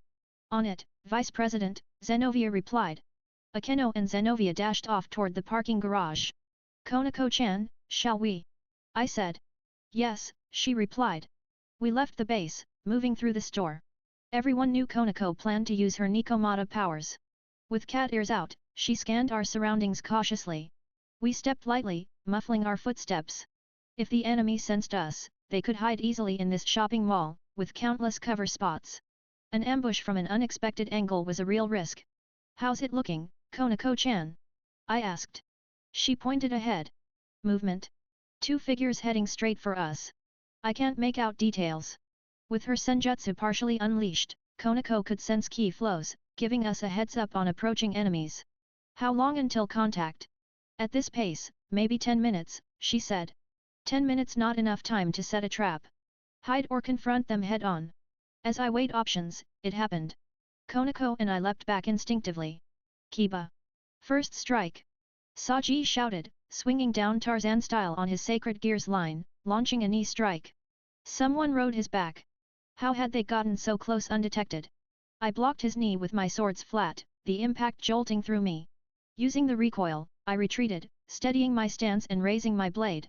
Yo, Kiba, Sajji said, landing with a girl Nimura, a first-year student council member. Black snakes coiled around Sajji's right arm, their form different from before. His sacred gear had likely evolved through training. How'd you pull that off? I asked. Even Konako didn't sense you until the last second. Sajji grinned. Simple. The movement you sensed was a decoy. We used a spell to mask our presence and sprang the ambush. That's it. Clever. No wonder we missed them. Issei might have caught the air shift, but we weren't at that level. I whispered into my earpiece, out of their earshot. President, we've made contact.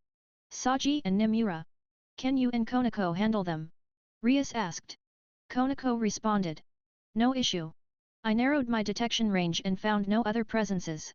It's 2 on 2. We'll take them. Got it. Take them down, Rias said.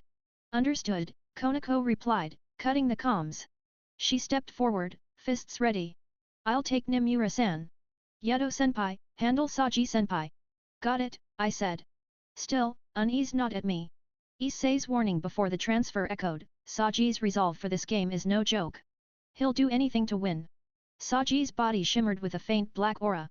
Sweat trickled down my cheek. This needed to end fast. Nimura, you've got Takanatsum, Sajji said. You good? Yes. Nimura replied. Here we go. Sajji roared. Kiba sighed out. Rias sighed. 5 minutes since Yedo and Konako engaged the enemy Sajji, a second year, and Nimura, a first year. Sajji's sacred gear, which drained power from connected targets, was a major concern. But Yedo and Konako could handle it, hopefully. Gasper, how far have you scouted? I asked. I'm near their base, at the food court, he replied. Anything unusual? Something's happening at the vegetable section. Vegetables? What could they be doing there? I hesitated. Sana's traps worried me, and sending Gasper deeper felt risky. Vegetables, Asia muttered beside me. What's wrong, Asia? I asked. And nothing major. She said, shaking her head. Tell me, I urged. Even small details could be crucial. Really? Well, before summer break, Zenovia, Konako, Gasper, and I had a girls' night. Girls' night? When did you? I paused. Could Gasper count as a girl? He looked the part, at least. Anyway, Asia continued, Konako cooked for us stir-fried vegetables, pasta, soup, all sorts. But, every dish had garlic, and Gasper collapsed after eating. Konako. Still teasing Gasper, huh? As their master, I was glad they got along, but... something clicked. I replayed Asia's words. Stir-fried vegetables, garlic. I contacted Gasper immediately. Gasper, get out of there now. Huh? What's wrong? He asked. You said something's happening at the vegetable section, right? If I'm correct, it's a trap for you. A trap, he stammered. If this field perfectly replicates the real store, the garlic there is real too, I explained. Asia gasped. You mean President Sana's using garlic to take out Gasper? Exactly, I said.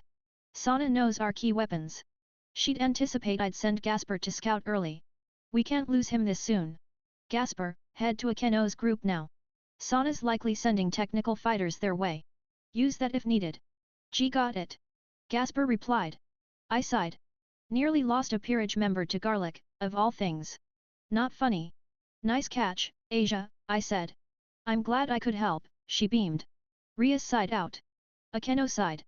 Zenovia and I entered the parking garage. As Yedo reported, the weekday setting meant fewer cars than expected, a small mercy. Zenovia took point, while I watched our rear, advancing cautiously.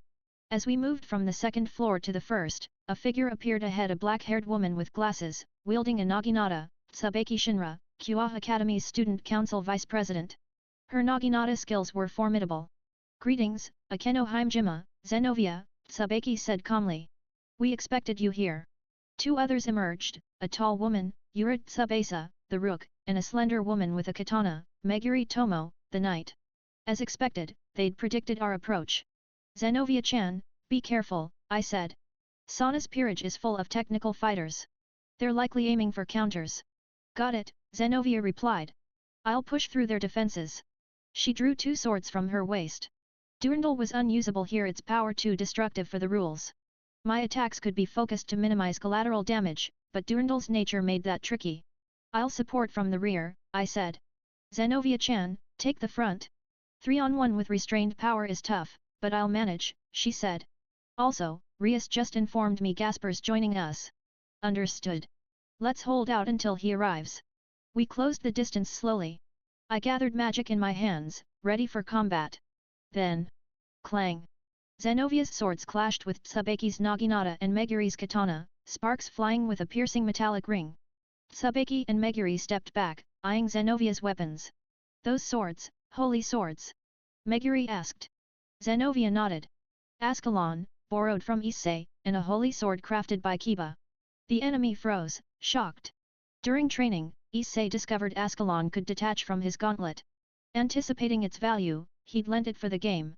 While less powerful than Durandal, Ascalon was a legendary holy sword with ample strength. Kiba, having reached balance breaker, could now craft holy swords alongside demonic ones. With our numbers disadvantaged, Rias suggested this to counter tough odds, and the moment had come. Though less potent than legendary blades, these holy swords dealt massive damage to demons. Tomo. Tsubasa. Don't let those swords touch you. Tsubaki warned. I know. One hit, and we're done. Tsubasa replied. A fierce sword fight erupted. I supported with ranged attacks, drawing on my training. Thunderbolt. I called. Crackle. My pent-up power surged from my fingertips. Tsubaki's eyes widened. That's holy lightning, she exclaimed. Akeno, you've embraced your fallen angel powers. I nodded calmly. Yes. I resisted this cursed power at first. But I can't move forward without facing it. So I decided to overcome it in this game, with him watching. I formed a condensed orb of holy lightning, careful not to damage the surroundings, a tricky balance. I fired.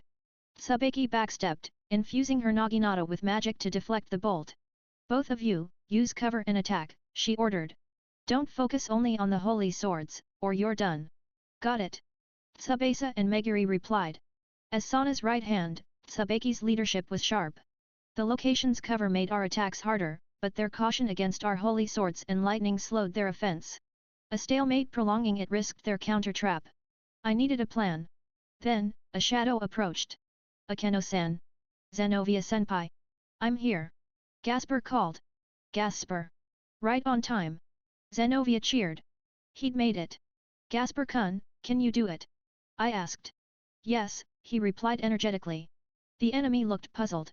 Gasper-kun, why is he here? Tsubaki asked. Did you spot the trap? The garlic, you mean? I said. Rias caught it just in time to save him. I see, Tsubaki said. But his presence changes nothing.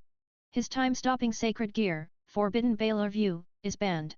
True, I said. But his vampire powers aren't. Gasper-kun. At my signal, he pulled a small vial from his pocket, filled with red liquid. This is Issei-kun's Red Dragon Emperor's blood, he said. What? Tsubaki gasped, realizing too late. She lunged at Gasper, but... Thump! Gasper's body pulsed, the garage's air shifting ominously. A chilling dread washed over me. He vanished. Chitter! Red-eyed bats swarmed the area. Sana thought our key players were Yuta or Zenovia, I said. She was wrong.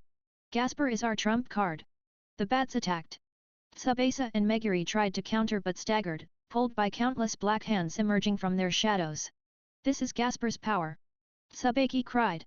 Yes, a fraction of his true potential, unleashed by Issei's blood, I said. Tsubaki, struggling against the hands, was caught. They had no counter. The bats enveloped them, biting their limbs. You're draining our blood. Tsubaki shouted. Blood and magic, I corrected. In a raiding game, incapacitation triggers transfer to the medical room. Time to retire. I'm sorry, President, Tsubaki whispered. Sana Satrai's queen, one knight, and one rook have retired, the announcement declared. Akeno sighed out. Sana Satrai-sama's queen, knight, and rook, retired, the announcer declared. I was watching the raiding game on a monitor in my room at the Gremory estate, catching every moment as that announcement blared. I saw it all. Gasper, powered by my blood, taking down Sana's peerage. Initially, I thought Kiba's speed or Zenovia's strength would be the key to our strategy. Boy, was I wrong. Gasper was the linchpin. Sure, Gasper's specs after drinking my blood, the Red Dragon Emperor's blood, were insane.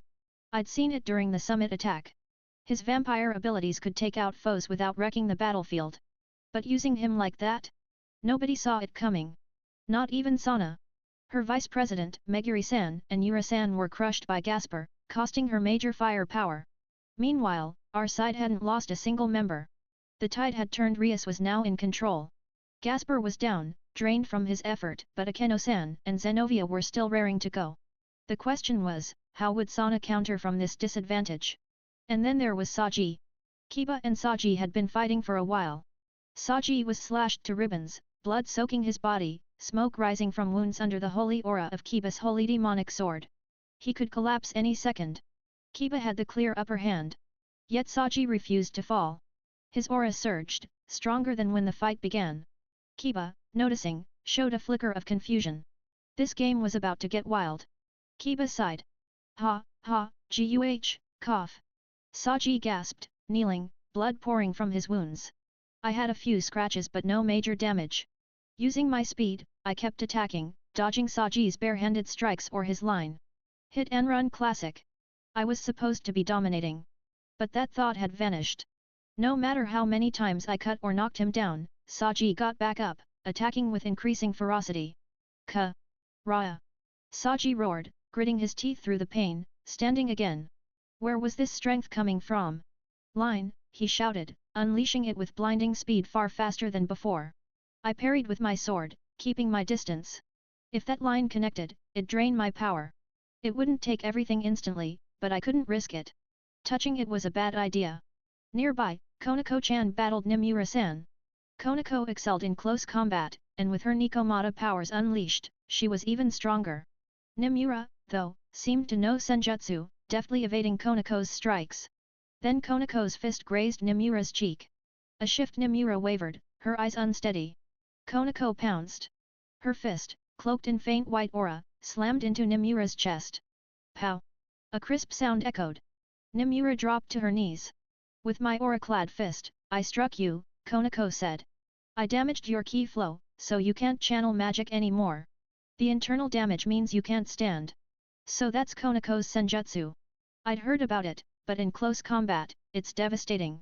Issei-kun's skilled with ki, but I've only seen him use it to enhance punches, still plenty powerful, though. Sorry, Sajji-senpai. Konako said softly. Nimura's body glowed and vanished. Retirement. Sana Satrai Sama's pawn, retired, Graphia's voice announced. That made 4 losses for them. We hadn't lost anyone. We were in control. I made a promise to Issei-senpai, Konako said, striking a cool pose. I won't lose. She might be the most fired up among us. Damn, the vice president, now Nimura. Sajji groaned, clutching his wounded arm. You guys are strong, but I can't give up. He fired a magic bullet, packed with terrifying power. With my low defense, a direct hit would wreck me. Where was this power coming from? Sajji's magic wasn't this strong before, yet he was unleashing this force, standing despite his injuries. To find answers, I dodged the bullet, scanning his body. Through his torn uniform, I saw something connected to his chest. No way. Sajji-kun, are you turning your life into power? I asked. You noticed, huh? Sajji said. I know I'm not strong enough for you. So I'm using my sacred gear to convert my life into power. It's a life or death gamble. Are you serious? That could I started. Sajji grinned, eyes fierce. Yeah, this stupidity might kill me. But I came here to beat you, no matter what. This game's broadcast across the underworld. We have to show those who mocked our dreams what the Satrai peerage is made of. Boom. A massive black aura erupted from Sajji, unlike anything before. To make our dreams come true, I'll stake my life, he said. Devils live near forever. A century or 2. No big deal. Even if I'm the last one standing, I'll take you all down. That level of resolve, it blew past anything I'd imagined. Oh! A faint, massive black snake-like form loomed behind him. What was that? No time to wonder. His aura stung my skin. He might really be burning centuries of life. I had to stop him. Dangerous for him and us. One hit could retire us. I closed my eyes, sharpening my senses, raising my sword, lowering my stance. I can't let you push further, I said. I'll stop you. I won't stop. Sajji roared. I'll beat you and claim victory. I opened my eyes, kicking off the ground. Sajji clenched his fist and charged. Hey hey hey! I shouted. Raya, he bellowed. A fleeting clash. Splatter. Sajji collapsed behind me, blood gushing, smoke rising from his wholly inflicted wounds. I'd won. Damn it! He muttered. His body glowed. Retirement from combat incapacity. I couldn't look away, half expecting him to rise again. Sana Satrai Sama's pawn, retired, Graphia announced. Relief hit me, tension fading. Then sharp pain shot through my right arm. Guh! Blood stained my uniform from a deep wound. Sajji's fist had grazed me. If my strike had been a fraction slower, my arm would have been worse. It was unusable now. Hyoudou-senpai, you okay? Konako asked. Barely, I said. Good thing Bucko gave me phoenix tears. I fished a vial from my pocket, poured it on the wound, and it vanished instantly. I could still fight. Let's go, I said. Bucko's already moving. Yes, Konako nodded. We headed for the final showdown. At the shopping mall's center was a plaza, circled by benches with a clock pillar at its heart, a rest spot for weary shoppers. I stopped dead. Sana stood right in front of me. Behind her, slightly back, were her two bishops, second years Hanakai-san and Kusaka-san, forming a barrier around her. Why was she here? She was at a clear disadvantage, yet stood so boldly. A trap? From the opposite direction came Akeno-san, carrying Gasper, with Zenovia. Apparently, Gasper took down Jinra-senpai's group, likely using a vial of Issei's blood. Sana, bold move coming to the center, Akeno said. Rias appeared with Asia. You're one to talk, moving as the king yourself. True, Sana said. It's the endgame, after all. Didn't expect Tsubaki to fall, Sana said, face stern. Gasper was a surprise. Knowing Gasper's timid nature, Sana's strategy must have crumbled. Let's settle this, Rias said. You won't resign, will you? Of course not, Sana replied. Resigning would shame my peerage. As expected, Rias said. So I'll defeat you with everything I've got. Rias's aura flared, she was in full battle mode. Sana, though, didn't flinch. No aura, no magic build-up, just staring at us. Something's off. Rias sensed it too, her expression wary. I scanned for traps, nothing. What are you waiting for? Let's end this, Zenovia said, gripping her twin holy swords, stepping forward. Zenovia, be more cautious, I thought, but staying locked in a standoff was pointless. Rias didn't stop her either. Taking it as approval, Zenovia charged, slashing at Sana. Her swords, fueled by her power, shattered the bishop's barrier effortlessly. Her blades reached Sana, or should have. What? We all gasped. Sana's figure vanished. Not retired, no announcement. Was she an illusion? Hanakai and Kusaka unleashed magic attacks at us. Zenovia was in danger. Zenovia! I shouted. This is nothing, she roared, swinging her sword at Kusaka. Kusaka raised her hands. Reverse. The holy aura of Zenovia's sword vanished, turning demonic. The slash, now mundane, was blocked by Kusaka's magic barrier. Stunned, Zenovia took a magic bullet from Hanakai, sent flying to the plaza's edge. As Kusaka moved to pursue. Boom! A massive lightning bolt struck her Akeno's attack. Light was poison to devils. Kusaka was engulfed. Raya! Hanakai cried. Konako seized the opening. There! Her aura-clad fist hit Hanakai's chest. Like with Nimura, Hanakai collapsed, glowing. Sana Satrai-sama's bishops, retired, Grafia announced. Their figures vanished. Rias rushed to Zenovia. You okay? Yeah, Zenovia said. But what was that? No idea, Rias said. Her ability or a sacred gear? Definitely a counter type. Counter abilities were trouble for our power-heavy style. Rias exhaled, steeling herself. Just Sana left. Konako, can you pinpoint her? Yes, Konako said, ears twitching. I couldn't sense her earlier, but now I feel her ki on the rooftop. That barrier was a decoy, false visuals, illusions, and masking her presence. The rooftop, Rias said. Let's go settle this. Yes, we chorused. On the department store's rooftop, the sky was blank white, game space rules. There stood Sana, giving us a wry smile. Why the rooftop? Rias asked. The king must survive, Sana said. If I fall, the game ends. I won't pry, Rias said, closing her eyes, stepping forward. Sana matched her, stepping up. I won't give up, Rias. Not after my peerage fought so hard. She spread her arms. Zabae! Water erupted from the rooftop, forming a dome around Rias and Sana, walling us off. What? Rias gasped. Sana smirked. This is my final trap, prepared with Momo and Raya. A special spell. Your peerage can't break it easily. You know what that means. I slashed at the water wall with my holy demonic sword. Nothing. Zenovia's attack failed too. She got us at the last moment. This was a one-on-one duel. If Rias fell, we lost. Damn it, now of all times. No need to worry, Hyoudou, Rias called, scanning us. I'll win. I won't let everyone's efforts go to waste. She faced Sana, advancing, her aura blazing. I've been charging my magic since the game started, like Issei did against Riser, Rias said. Not that output, but... Boom. Her destructive magic surged, affecting the surroundings. What power! Rias had clearly leveled up through training.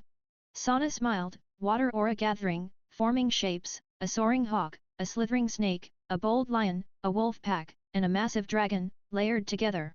Creating so many forms at once? Her magic skill outshone Rias's. In this confined space, Rias had no escape. You've trained hard, Sana, Rias said. My friend and rival. But I won't lose. I'll defeat you. Bring it, Rias. Sana replied. The clash of best friends began. Rias unleashed devastating magic, Sana countered with versatile water magic. Rias had raw power, Sana technical finesse. Their battle raged. Then... Sana Satrai-sama, retired. Rias Gremory-sama wins. Grafia announced. The game ended. Kiba sighed out. The rating game was over. I was at a medical facility, where my peerage was recovering. Gasper, who'd unleashed his power with my blood, and Bucko, who'd fought a brutal duel with Sana, were hit hardest, lying in bed exhausted. I came to check on them and provide some light healing. Oh, and one other thing. Walking the corridor, I stopped at a room, checked the nameplate, and knocked. Come in, came a weary voice. The room's walls and ceiling were white, with a purple sky visible through the window. Reminded me of the hospital I'd been in. A small shelf by the bed held a banana. A get-well gift? Yo, Sajji. How you holding up? I asked. Awful. Everything hurts? Sajji groaned. He was wrapped in bandages, hooked to and for. The white bandages looked painful. You took a beating from holy infused attacks, I said. No wonder. But man, turning your life into power? That's nuts. I was shocked. Using his sacred gear to convert life into strength? Terrifying. Sajji gave a wry smile. Yet. Only way I could face Kiba. Still couldn't touch him. He looked down, sighing. What are you saying? I said. You and Kiba have a gap in combat power and experience. Holding your own like that? Damn impressive. Your last hit forced Kiba to use Phoenix Tears. Sajji shook his head. That's not enough. I promised Kaiku I'd win, lead us to victory. But I did nothing. He clenched his fist, blood seeping through. Frustrated? I asked. Hell yeah, he shouted. Of course I am. Good, I said, exhaling, meeting his eyes. Don't forget that feeling. As long as you hold onto it, you'll keep getting stronger. You're still weak. You'll lose again, that's normal. The world's full of monsters. But use each loss as fuel. That's how you'll win. You sure we're the same age? Sajji said. Saying stuff like that. Just been through a lot, I said. We shared a light laugh. Sajji's eyes burned brighter than before the game. He was fired up again. Smack. I slapped my knees, stood, and placed a hand on his head, adjusting his ki flow and boosting his healing. There. Good to go. Hyoudou, you can do this too. Sajji said. I feel lighter. Yup. Gotta go check on Bucko and Gasper. Catch ya later. Thanks, for everything, Sajji said. No big deal, I said. Friends help each other, right? True, he nodded. I headed for the door but stopped, turning back. Sajji, when we're back in the human world, meet me at my place every morning at 5 a.m. Hi. Sajji blinked, confused. I grinned.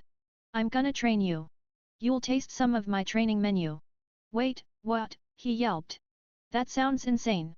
Maybe you'll die 100 times or so, I teased. Haha, you'll manage. Get well, Sajji.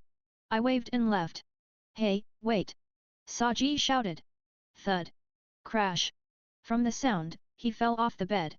With that energy, he'll be fine. I headed to Bucko's room, leaving him to recover. In Bucko's room, she and Gasper were fast asleep on their beds. Gasper was even drooling. They both fought hard. Bucko was incredible in that final one-on-one with Kaiku. As best friends, they went all out. Both ended up bloodied, their uniforms barely covering the essentials. Bucko's raw power outlasted Kaiku's skill, but it was so close either could have fallen. Kaiku's trap, forcing the duel, was a game-changer. Gasper? He tapped his potential with my blood but collapsed from exhaustion afterward. Stamina's his weak spot. Still, a former shut-in fighting like that? Huge growth. His effort was the key to victory. No exaggeration. Rest up, Gasper, I said, patting his head, adjusting his key. He looked content. Next, Baku. Her wounds were gone. Asia's healing, no doubt. Nice work, Asia. As I touched Baku's forehead to tweak her key, her eyes opened. Issei, she said. Whoops, woke you up. I said. Sorry, Baku. It's fine, she said. You watched our game, right? Start to finish, I said. How was it? She asked. Everyone showed their training's results, I said. Winning from that disadvantage? Amazing. True, she said, wincing as she touched her arm. But it was close. Sana's gotten so strong. No kidding, I said. She was desperate. Next time, she'll be even tougher. Exactly, Baku said, staring at her raised palm. I need to get stronger too. Lowering her hand, she smiled softly, warmly. Winning was great, but Akeno and Konako breaking through their walls? That's what I'm happiest about. Same, I said. I'm thrilled they moved forward. Thanks to you, Issei, she said. You've helped my peerage overcome their burdens, even mine. I'm so grateful. I shook my head. It's not that big a deal. I just want us to have fun together. She chuckled. I'm glad you're my peerage member. Keep it up, okay? Of course, Baku, I said. We smiled at each other. Knock knock. The door. Come in, Baku said. An old man entered, wearing a hat, an eye patch, and a long white beard. Who's this? I asked, wary. He laughed. I'm just a country geezer from the north. You're the Red Dragon Emperor Sertsk mentioned? Impressive for your age. What's with this guy, staring at me? Sertsk's name means he's someone important, right? Odin-sama, I presume. Baku said. I'm Rias Gremory. Sorry for greeting you like this. She knew him. Odin, sounds familiar. Wait. No worries, he said. That duel with Seraphal's sister was intense. But, those are huge. Watched the whole time. He leered at Baku's chest. This perv old man. Nobody but me gets to look like that. Before I could protest, a beautiful armored woman, his Valkyrie, smacked his head with a paper fan. Nice one. I threw a quick fist pump. Enough, she snapped. I told you, no leering. We have an important meeting. Act like the Norse chief god. Such a strict Valkyrie, Odin muttered, rubbing his head. Fine. We're discussing terrorism with the three factions, Zeus and Indra. He turned to us. Sertsk's sister and Red Dragon Emperor, I'll take my leave.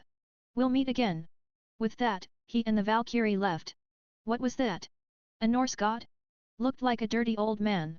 First demon kings, now gods? My image of them's taking a hit. Late August. Our Gremory peerage, plus Miu, stood at the station before the Gremory estate, ready to leave the underworld.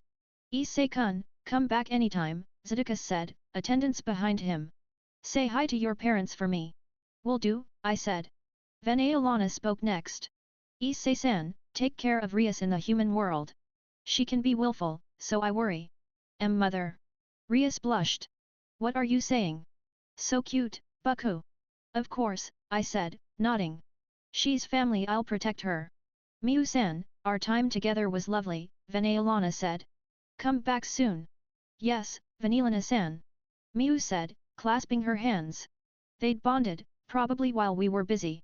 But, Miu, what's with all those paper bags?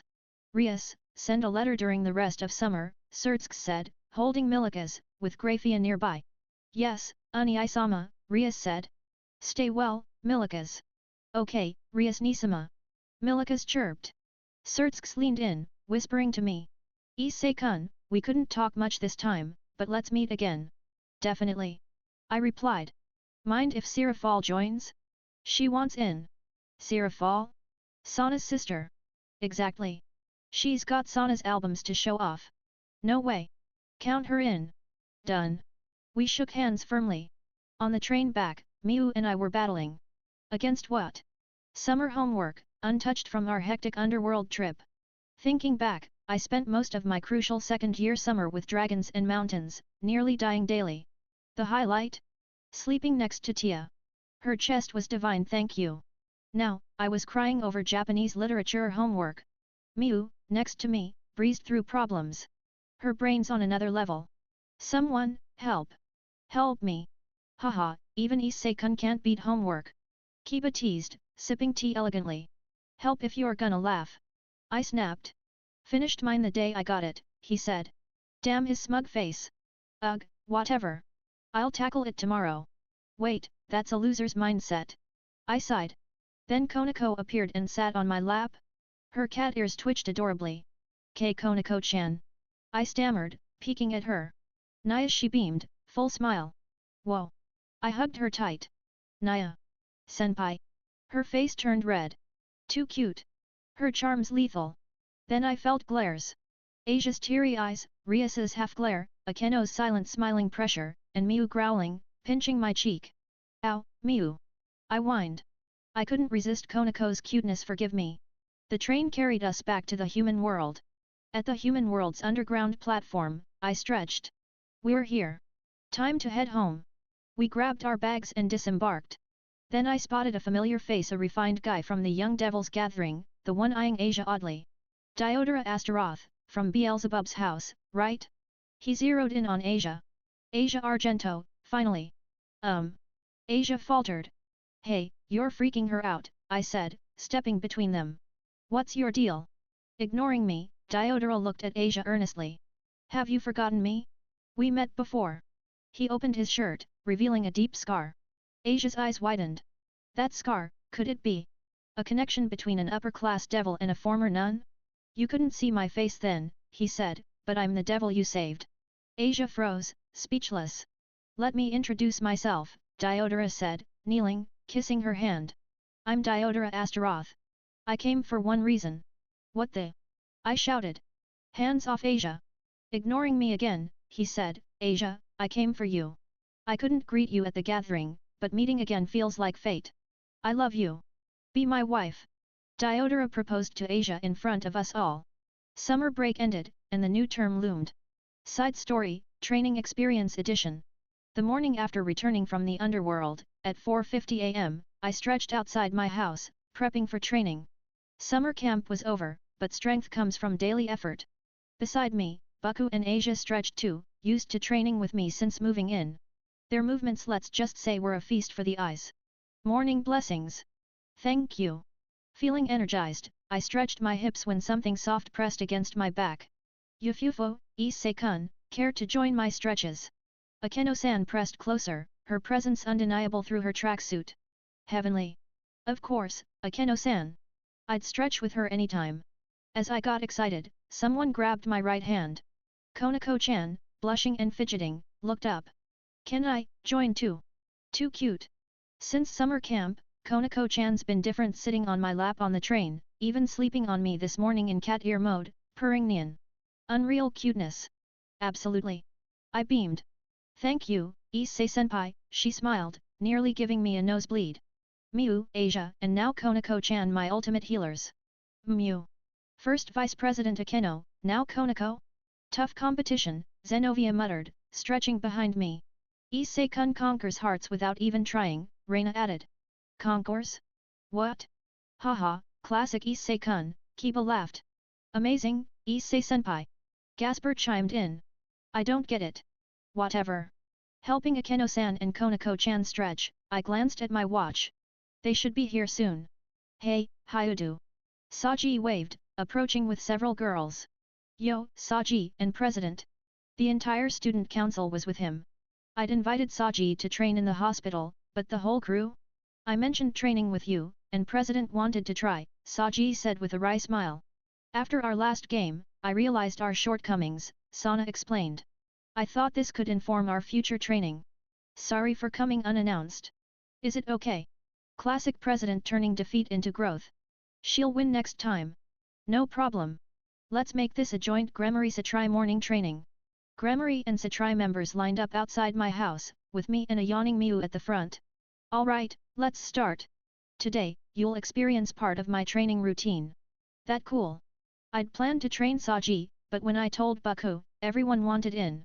Same with the Satrai crew. Kiba and Sajji I could push hard, but the girls? I hesitated. Sounds good, Baku nodded. No choice then. Okay, I sighed, explaining. My training doesn't start with techniques. No matter how skilled you are, without stamina, it's useless. So, you're running 10 kilometers to the next town. Everyone looked surprised. Citrice Meguri raised her hand. That's just normal training, right? That's your regimen? Kinda unexpected. Everyone nodded. It's not just running, I clarified. You'll do it with added resistance. Resistance? Yep. That's why I got Miu up early. Only Miu could pull this off. Miu, sorry to wake you, but let's do it. Yawn okay. How much? First time, and since you're all demons, 10 times gravity? Except Gasper and Asia they wouldn't handle it. 10 times, got it. Miu's magic circle flared and vanished. Ugh. My body, so heavy. Sweat beaded on everyone's faces, some dropped to their knees. Hyoudou, what's this? Sana asked, breathing hard. You're all under 10 times gravity. Shock rippled through them. You trained like this? Sajji gasped. Yeah. Said it'd kill me 100 times, didn't I? Nearly died starting out. My masters showed no mercy. Memories of being kicked off cliffs and tanking attacks in this state flooded back. Pure hell. They looked rough. Too intense? If it's too much, say so except Sajji. Don't want anyone breaking. You're fine breaking me. Sajji yelled. Push through with grit. You demon. Yep, demon through and through. Miu, hit me with 30 times. I'm running too. Got it. Her magic circle activated, and the weight slammed me. My shoes sank into the ground. Brutal, but familiar. Let's go. Sorry, we give up, the girls cried in unison. With the girls out, it was just me, Kiba, and Sajji running. The others trained in my basement gym. I glanced at them, drenched in sweat, dragging their heavy bodies forward. You guys okay? Does this look okay? Sajji panted. Honestly. I'm nearing my limit, Kiba wheezed. Exhausted already. First time's tough. Rest soon. How soon? Sajji asked. 4 kilometers. You're insane. I'll die. We've only gone 1 kilometer. Sajji gaped, and Kiba slumped, hands on the ground. Felt like looking at my past self. You're fine with 3 times our load, Sajji muttered. Been through it. Plus, I'm boosting with Renkin Kakikao. Not cheating, just part of the training. Sajji, less talking, more moving. Talking wastes energy. Damn it, I know. We reached the next town past noon. Good thing it's Sunday weekdays, we'd be late. Miu's gravity spell lifted as we arrived, my body light as a feather. I practiced katas, keeping loose. Kiba and Sajji collapsed on a park bench, utterly spent. Kiba's charm was ruined. No surprise. That training's brutal. They can't handle it yet. You did, though back when you were just human, my partner remarked. Just had more grit than most. Our stomachs growled. Lunchtime. Time to head back. Mom's probably got lunch ready. Yeah. Kiba mumbled. So hungry. Sajji groaned. Eat at my place. You earned it. I'll take you up on that. No energy to cook, Kiba said with a weak smile. Let's dash back.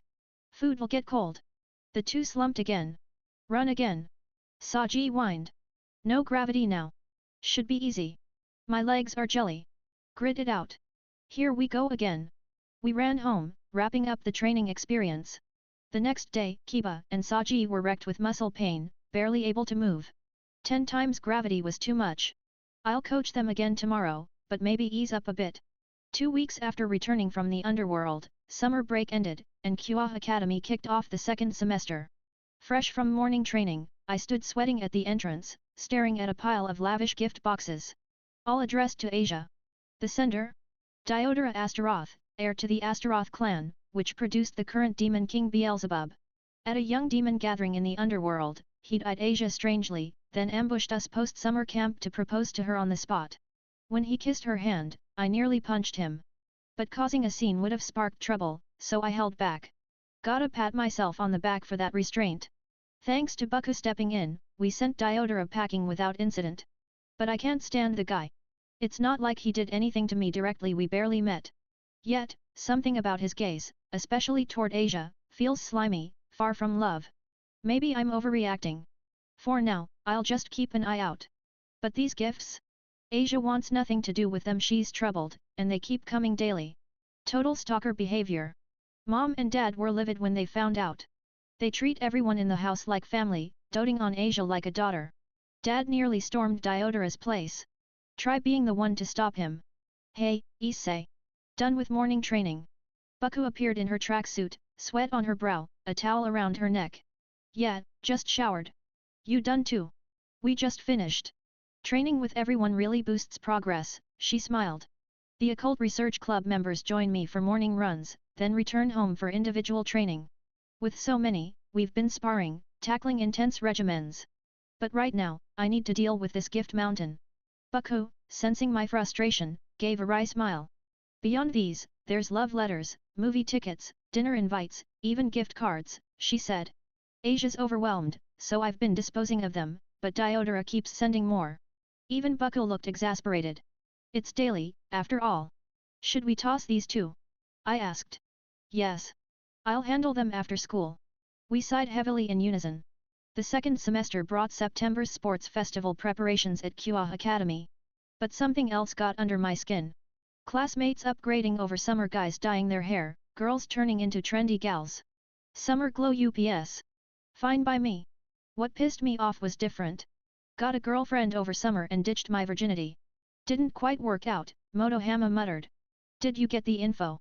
I asked. Yeah. Matsuda's confirming now. Hey, Issei. Motohama. Got the scoop.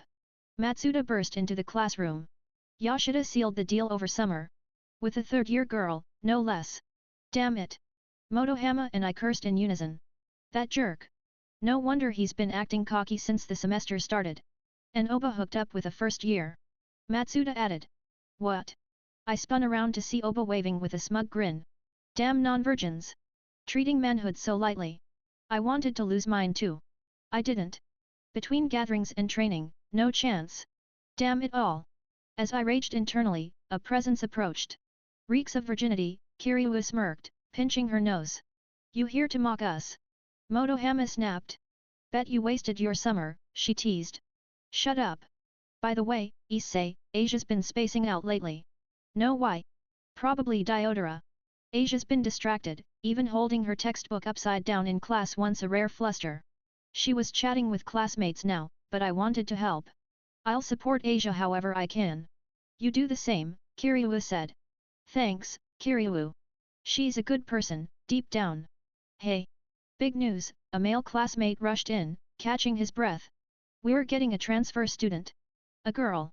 A beat of silence, then. What? The class roared. The classroom buzzed with excitement over the transfer student news. The door slid open, revealing our homeroom teacher, Sakata-sensei. Quiet down, you high school punks. That's literally us. Shimura shot back, our usual routine. Seats, now. Motohama, hide that dirty mag. Yes, sir. Sakata took attendance, and when he finished, Kiryu raised her hand. Sensei, is it true we're getting a transfer student? News travels fast. Rare for this time, but yeah, we're getting a new girl. The guys erupted in cheers. A girl. Of course we're hyped. The girls, though exasperated, seemed curious too. Come in, Sakata called. I sensed a familiar presence. The door opened, and the guys lost it. A stunning girl with chestnut twintails walked in. But my shock outweighed my excitement. Miu, Asia, and Zenovia were stunned too. Zenovia's jaw dropped. Reina just looked confused, not knowing her. Irina Hyoudou. Nice to meet you all. Yes, Irina Hyoudou, the girl who came to Japan with Zenovia during the Excalibur theft incident. Welcome to Kuoh Academy, Irina Hyoudou, Buku said in the club room after school. The occult research club, Azazel-sensei, and Sana gathered to greet Irina. Konako sat on my lap, her new favorite spot. That sensation? Divine. Irina Hyoudou here. Some of you I'm meeting for the first time, others I'm seeing again. I'm an envoy of the angels, not the church, at Kuoh Academy. Applause followed. Irina was sent as heaven's support. She launched into praising Michael and gratitude to the Lord. Same devout Irina. Azazel spoke up. You know about the death of the god of the Bible, right? Given her dispatch here, she must. Kuoh town is a key cooperation zone for the three factions. Anyone sent here knows major secrets, including God's death. Of course, governor of the fallen angels. I'm aware of the Lord's passing, Irina replied. Zenovia looked surprised. Tougher than I thought. For someone so devout to come here unshaken. A beat later, Irina's eyes welled up. Unshaken? My heart's anchor, the world's center, the father of all, gone. I believed in him my whole life. When Michael-sama told me, I was bedridden for 7 days and nights from the shock. Oh, Lord! She sobbed, collapsing onto the table. Losing her lifelong pillar was rough. Asia and Zenovia took it hard too, so I get it, even if my family's non-religious. I understand, Asia said. Me too, Zenovia added. They hugged Irina tightly. Sorry for calling you a witch, Asia. And Zenovia, sorry for what I said when we parted. Irina cried. No worries. Let's be comrades in faith, Asia smiled. I was reckless back then. I'm glad we've reunited, Zenovia said. Thank you, Asia, Zenovia. Let's get along. Lord, they prayed together. Guess they've made up. That's great, smiles suit them best. Michael's envoy, right? Aazelle confirmed.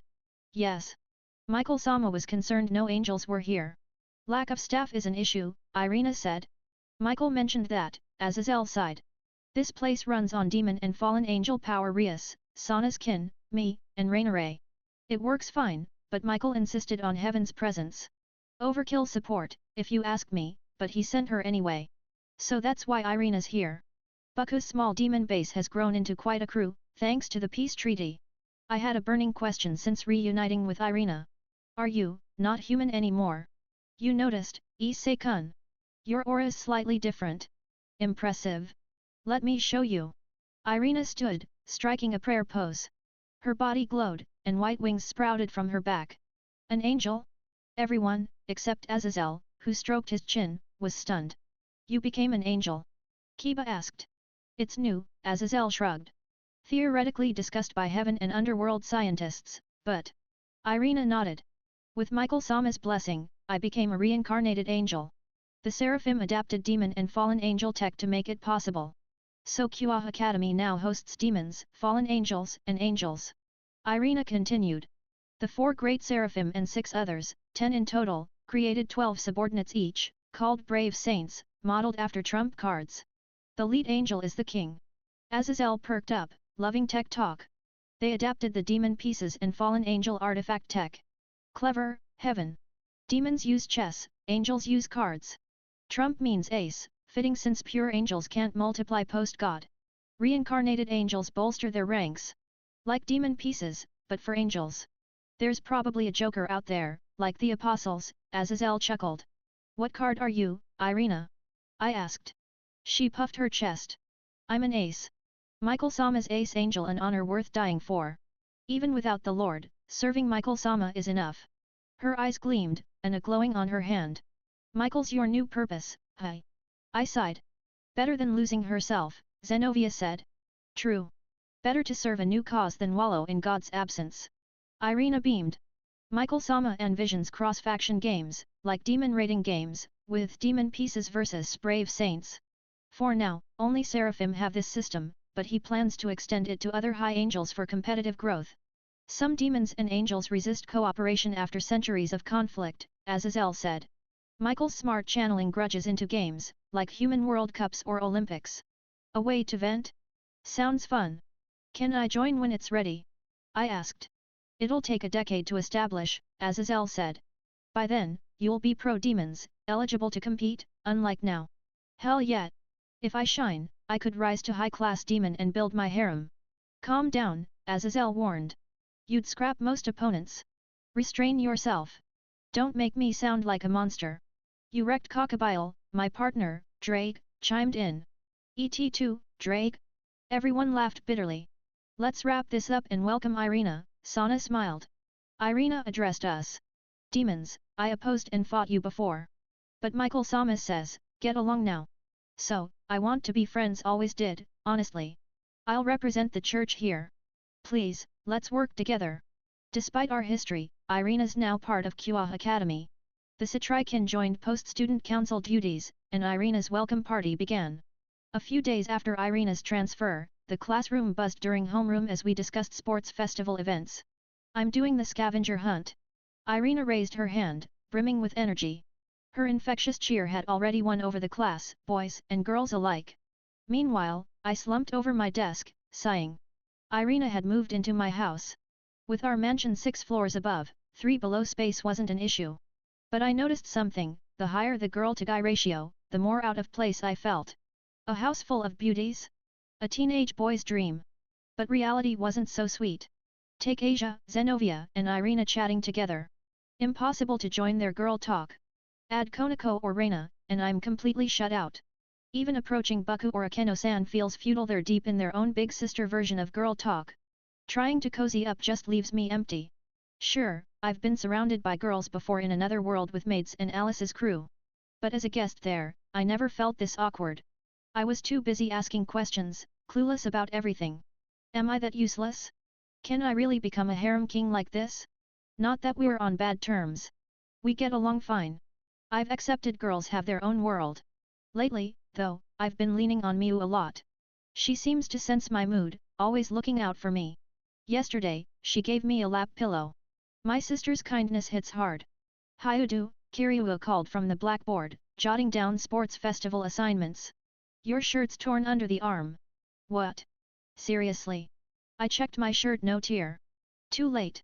I'd fallen for it. Done. Kiryu scribbled my name on the board. You tricked me. I shouted. She just grinned wickedly. You're in the three-legged race. Your partner.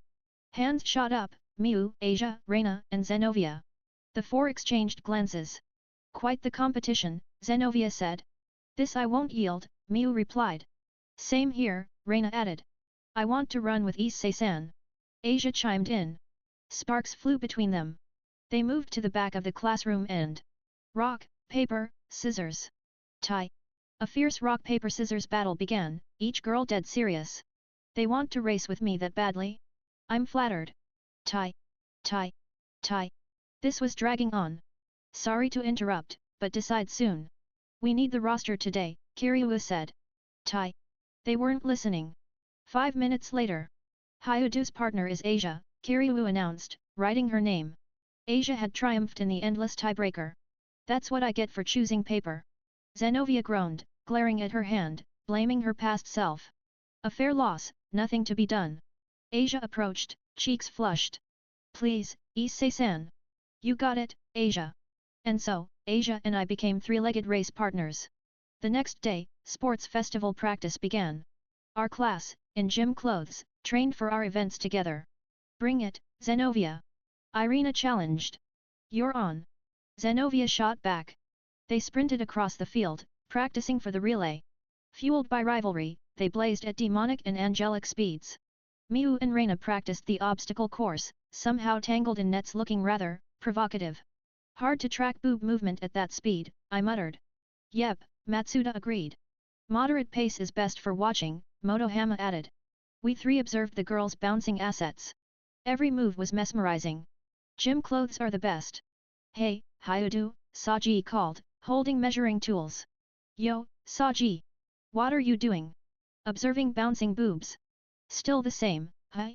The gap between battle mode and this is wild, he sighed. I'm the same either way, aren't I? Getting used to training. I asked. Nope. Too brutal. My body's still heavy, Sajji groaned, under Miu's triple gravity spell. After nearly collapsing under 10 times gravity, we lightened it for school life, but it's still rough. Keep at it. Master that, and you'll level up. I did it, you can too. Yeah. I'll get stronger and lead President to victory. That's the spirit. He'll get there soon. What event are you in?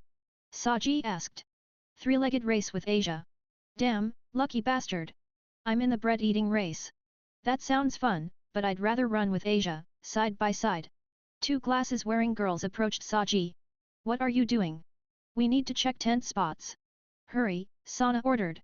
With so few guys in the student council, work hard, Vice President Shinra added, their glasses glinting. Yes, President. Vice President. Sajji scurried off. Student council's tough. Man, the council's full of gorgeous girls with great figures. Nice boobs too. Vritra, hi. Drake's voice echoed. What's up, Drake? Remember that shadow behind the kid during the last game? Yeah, a faint black serpent appeared behind Sajji. Kiba was shocked. Vritra reacted to his fighting spirit. Even with its soul diluted, a strong will can stir it. So Vritra's consciousness awakened? Not fully. Just momentary. But depending on his growth, it could return. Interesting. With Tiamat as a familiar, Fafnir and Vritra nearby, and meeting Tannen, you're tied to the Dragon King's partner. Maybe. I might cross paths with more. Asia. Did your boobs grow over summer? Kiryu teased, groping her. Eek. Kiryu-san, don't touch. Asia squealed. That perverted glasses girl. Always harassing Asia when I look away. If Asia gets too sexy, well, I wouldn't mind, but still. Time to practice. I grabbed the three-legged race strap. Asia, let's train. Yes. Asia bowed to Kiryu and ran over. We tied our ankles together, standing close. Asia shyly wrapped her arm around my waist. Her hair smelled amazing, her soft body pressed against mine. Focus, Issei. No distractions. We nodded, stepping forward. 1, 2. Trib. I lost balance. Kaie. Asia. I caught her, steadying us. I need to match your pace, I said. Asia's face was red, trembling slightly. What's wrong? Then I felt my hand on something soft. I'm groping Asia's boob. I must have grabbed it instinctively. They've definitely grown, like Kiryu said. Stop analyzing. I yanked my hand back. Sorry. It was an accident. It's okay, but please warn me first. I need to prepare. So a heads up makes it okay? Let's try again. Yes. Sorry, I'm not great at sports, Asia said, dejected. No worries. It's about teamwork combination. Combination, she tilted her head, adorably. Exactly. Let's start slow, move together, and count steps. Got it. Let's do this. We began practicing, syncing our steps. After school, I was on classroom cleaning duty, so I arrived at the clubroom late with Miu and Asia. The others, including Bucko, looked grim. What's up? I asked. The next rating game opponent's been decided, Bucko said. Already? The Gremory Satri match kicked off the 6 family games. Bucko's team would face others, though I can't compete. Who's next? Sarayorg. His aura at the gathering was intense. Bucko shook her head. Sarayorg would be tough now, but it's not him. She exhaled, then named the opponent. Diodora Asteroth. At this moment, the worst possible matchup left me speechless.